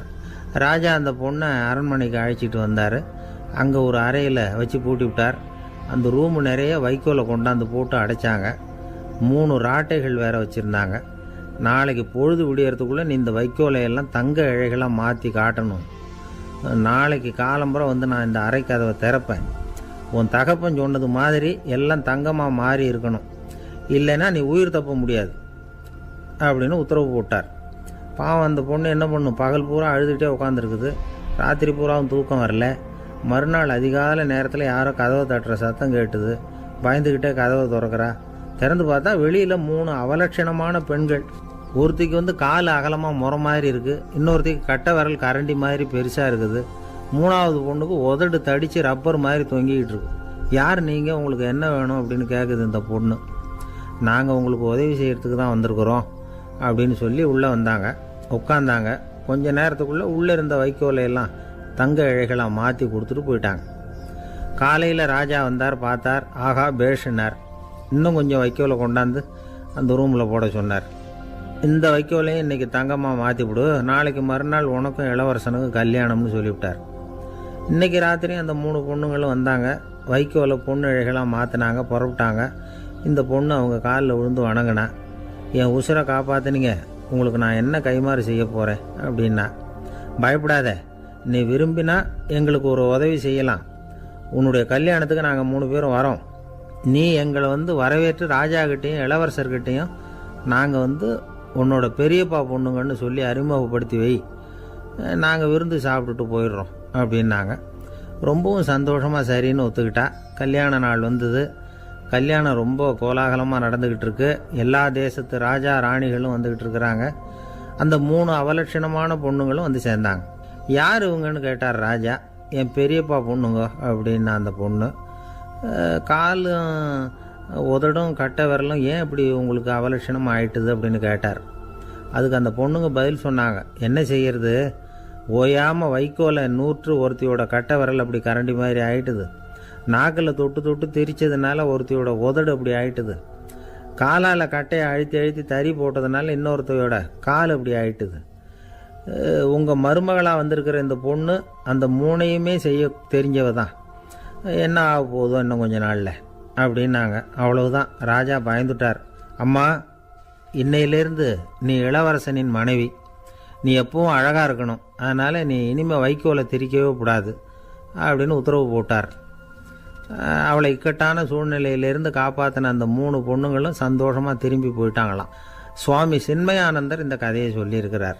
தன்னலம் மறந்து சுயலாபத்தை தியாகம் செய்கிறது வைக்கோல்ல இருந்து தங்க இழையை நூக்கிறது மாதிரி அப்படிங்கிறார் அவர். அது இருக்கட்டும், இப்போ நம்ம கதைக்கு வருவோம். ஒரு ராஜா தன்னோட மகனுக்கு சுயவரம் நடத்தினார். எல்லா தேசத்திலிருந்தும் ராஜகுமாரர்கள் வந்திருந்தாங்க. ராஜகுமாரியை கல்யாணம் பண்ணிக்கலாம்ங்கிற ஆசையில் சுயம்பர மண்டபத்திலேருந்து எல்லா ராஜகுமாரர்களும் அலறி அடிச்சுக்கிட்டு வெளியில் ஓடி வந்துக்கிட்டு இருக்கிறாங்களாம். ஏன் அப்படி எல்லாரும் மிரண்டு போய் ஓடி வர்றாங்கன்னு கேட்டார் ஒருத்தர். அதுக்கு இன்னொருத்தர் விவரம் சொன்னார். ராஜகுமாரியை இன்றைக்கி தான் அவங்க நேரில் பார்த்தாங்களாம், அதுதான் அப்படி ஓடி வந்துக்கிட்டு இருக்கிறாங்க அப்படின்னார். ஒரு தடவை நாரதர் ஒரு தெரு வழியாக போய்கிட்டு இருந்தார். வழியில் ஒருத்தர் வேத சாஸ்திரம்லாம் படிச்சுக்கிட்டு உட்காந்துருந்தார். அவர் நாரதரை பார்த்து எங்கே போயிட்டுருக்குறீங்கன்னு கேட்டார். கடவுளை பார்த்துட்டு வரலாம்னு போயிட்டுருக்கிறேன் அப்படின்னார் நாரதர். அப்படின்னா அவர்கிட்ட எனக்கு எப்போ முக்தி கிடைக்கும்னு கேட்டுட்டு வாங்களேன் அப்படின்னார் இவர். சரி, கேட்டு வரேன் அப்படின்னு சொல்லிவிட்டு நாரதர் நடந்தார். கொஞ்சம் தூரத்தில் ஒரு மரத்தடியில் ஒரு தொழிலாளி செருப்பு தைச்சிக்கிட்டு உட்காந்துருந்தார். அந்த ஆளும் அதே மாதிரி கேட்டுக்கிட்டார். எனக்கு எப்போ முக்தி கிடைக்கும்னு கடவுள்கிட்ட கேட்டுக்கிட்டு வாங்களேன்னார். அவர்கிட்டையும் சரின்னு சொல்லிவிட்டு நாரதர் நேராக வைகுண்டத்துக்கு சேர்ந்தார். கடவுளை பார்த்தார். இவங்க 2 பேரும் சொல்லி அனுப்பின விஷயத்தை பற்றி கேட்டார். அதுக்கு கடவுள் சொன்னார், அந்த செருப்பு தைக்கிற தொழிலாளி உடல் நீத்ததும் உடனே என்னை அடைவான். ஆனால் அந்த சாஸ்திரம் படித்த ஆள் இப்போதைக்கு என்கிட்ட சேர மாட்டான். அவன் இன்னமும் பல பிறவிகள் எடுத்து அங்கேயே இருக்க வேண்டியிருக்குது. எப்போ இங்கே சேருவான்னு எனக்கே தெரியாது அப்படின்னார். நாரதருக்கு இதோட ரகசியம் என்னங்கிறது புரியல. எனக்கு ஒன்றும் புரியலையேன்னாரான் கடவுள்கிட்ட. சீக்கிரம் புரிஞ்சுக்குவே, நீ திரும்பி போகிறப்போ நான் இங்கே வைகுண்டத்தில் என்ன செஞ்சுக்கிட்டு இருக்கேன்னு கேட்டால் ஒரு ஊசியின் துவாரத்தில் ஒரு யானையை கோத்துக்கிட்டு இருக்கிறேன்னு அவங்கக்கிட்ட சொல்லு அப்படின்னார் கடவுள் சிரிச்சுக்கிட்டே. நாரதர் பூமிக்கு திரும்பினார். கடவுளை பார்த்தீங்களா, எப்படி இருக்கார் அப்படின்னு விசாரித்தார். வேத சாஸ்திரம் படித்தவர். ஓ பகவானா, அவர் யானையை ஊசியின் காதில் நுழைச்சிக்கிட்டு இருக்கிறார் பார்த்தேன்னார் நாரதர். ஊசி காதில் யானையா, அது எப்படி முடியும்? நீங்கள் சொல்கிறத நான் நம்ப மாட்டேன்னு விட்டார் அவர். சரி, இந்த ஆளுக்கு இறைவன் பேரில் நம்பிக்கை இல்லை அப்படிங்கிறத நாரதர் புரிஞ்சுக்கிட்டார். அடுத்தபடியாக அந்த தொழிலாளி இருந்த இடத்துக்கு போனார். இறைவனை பார்த்தீங்களான்னு கேட்டார் அவர். பார்த்தேன், ஒரு ஊசி துவாரத்தில் யானையை கோத்துக்கிட்டு இருந்தார் அப்படின்னு சொல்லிவிட்டு நாரதர் அந்த ஆள் முகத்தை கவனித்தார். அந்த தொழிலாளி இதை கேட்டுட்டு கொஞ்சம் கூட ஆச்சரியப்படலை. அவரால் முடியாத காரியம் கூட உண்டானார். என்ன இப்படி சொல்கிற, ஊசியின் துவாரத்தில் யானையை கோக்க முடியும்னு நீ நம்புறியா அப்படின்னு கேட்டார் நாரதர். நிச்சயமாக நம்புகிறேன்னார் அவர். அது எப்படி அப்படின்னு கேட்டார் இவர். இதோ பாருங்க, நான் இந்த ஆலமரத்தடியில் தான் தினமும் உட்காந்துருக்கிறேன். தினமும் இந்த மரத்திலிருந்து எவ்வளவோ பழம் கீழே விழுது. இந்த பழத்தில் இருக்கிற ஒவ்வொரு விதையிலேயும் உள்ள ஒரு ஆலமரம் இருக்குது. ஒரு சின்ன விதைக்குள்ள ஒரு பெரிய ஆலமரம் இருக்க முடியுங்கிறப்ப ஊசி துவாரத்தில் கடவுள் வந்து யானையை நுழைய வச்சாருங்கிறத ஒத்துக்கிறதுல என்ன கஷ்டம் இருக்குது அப்படின்னு ரொம்ப சர்வசாதாரணமாக பதில் சொன்னாராம் அந்த தொழிலாளி. நாரதர் யோசனை பண்ணார், இந்த தொழிலாளி வேத சாஸ்திரங்களையெல்லாம் படிக்கலைன்னா கூட அறிவுபூர்வமாக சிந்திச்சு இறைவனை நம்புகிறான். அதனால தான் கடவுள் இந்த ஆளுக்கு சீக்கிரம் முக்தி கிடைக்கும்னு சொன்னார் அப்படிங்கிறத புரிஞ்சுக்கிட்டாராம். இந்த கதையில் வர்ற கடவுள், நாரதர், வைகுண்டம் இதெல்லாம் ஒரு பக்கம் இருக்கட்டும், ஒரு சின்ன விதைக்குள்ள ஒரு பெரிய ஆலமரம் தூங்கிக்கிட்டு இருக்கு அப்படிங்கிற உண்மை, அந்தரத்தில் 1000 கிரகங்கள் சுற்றிக்கிட்டு இருக்குங்கிற உண்மை, இதெல்லாம் வந்து நாம் பார்த்துக்கிட்டு தானே இருக்கிறோம். இந்த உண்மைகள் வந்து அதிசயமாக நமக்கு தெரியறதுனால அதை வந்து நம்பாமல் இருந்துட முடியாது. இயற்கையை பரிபூர்ணமாக நம்புங்கள், அந்த நம்பிக்கையே நம்ம வாழ்க்கைக்கு ஆதாரம் அப்படிங்கிறத விளக்கறதுக்காக தான் இந்த கதை. இந்த காலத்தில் நம்ம பிள்ளைங்களுக்கெல்லாம் இது மாதிரி நம்பிக்கை அதிகமாகவே இருக்குது. ஒரு நாள் ஒரு சின்ன பையன்கிட்ட கேட்டேன், ஏன்பா கடவுள் வந்து ஒரு பானைக்குள்ளே ஒரு யானையை நுழைய வச்சுட்டாருன்னு சொன்னால் அதை நீ நம்புவியா அப்படின்னு கேட்டோம். நம்புவேன் சார், அது ஒன்றும் பெரிய அதிசயம் இல்லைன்னா. எப்படிறான்னு கேட்டோம். எப்படின்னா அந்த பானை வந்து அந்த யானையை விட பெருசாக இருந்திருக்கும், அவ்வளவுதான் அப்படின்னு சொல்கிறான். ஒரு ஊரில் ஒரு ராஜா இருந்தார். அவர் அடிக்கடி காட்டுக்கு வேட்டையாட போவார். சில நண்பர்களையும் கூட அழைச்சிக்கிட்டு போவார். காட்டுக்கு போனதும் ஆளுக்கு ஒரு பக்கமாக போய் வேட்டையாடுவாங்க. சாயந்தரமாக திரும்பி வருவாங்க. மறுநாள் அரண்மனையில் உட்காந்து ஒவ்வொருத்தரும் அவங்க அனுபவங்களை எல்லாம் சொல்லிக்குவாங்க. அவங்க வீரத்துக்கு தகுந்த மாதிரி பரிசை அந்த ராஜா கொடுப்பார். இது மாதிரி ஒரு தடவை எல்லாரும் வேட்டைக்கு போயிட்டு திரும்பி வந்ததும் உட்காந்து பேச ஆரம்பிச்சிருக்கிறாங்க. ஒருத்தன் சொன்னான், தன்னுடைய வீர தீர செயலை பற்றி அளக்க ஆரம்பிச்சிட்டான். ஏன்னா அதுக்கு பரிசு கிடைக்க போகுதில்ல, அதனால். அவன் என்ன சொன்னான் தெரியுமா? அரசே, நேற்றுக்கு காட்டில் என்னாச்சு தெரியுமா? எனக்கு நேராக ஒரு சிங்கம் வாயை திறந்துக்கிட்டு வந்துட்டுது. நான் பயப்படவே இல்லை. உடனே ஒரு கல்லை எடுத்து குறி பார்த்து வீசினேன். சிங்கத்து வாய்க்குள்ளே போய் அந்த கல் மாட்டிக்கிட்டுது. அவ்வளவுதான். அந்த சிங்கம் என்னை பார்த்துட்டு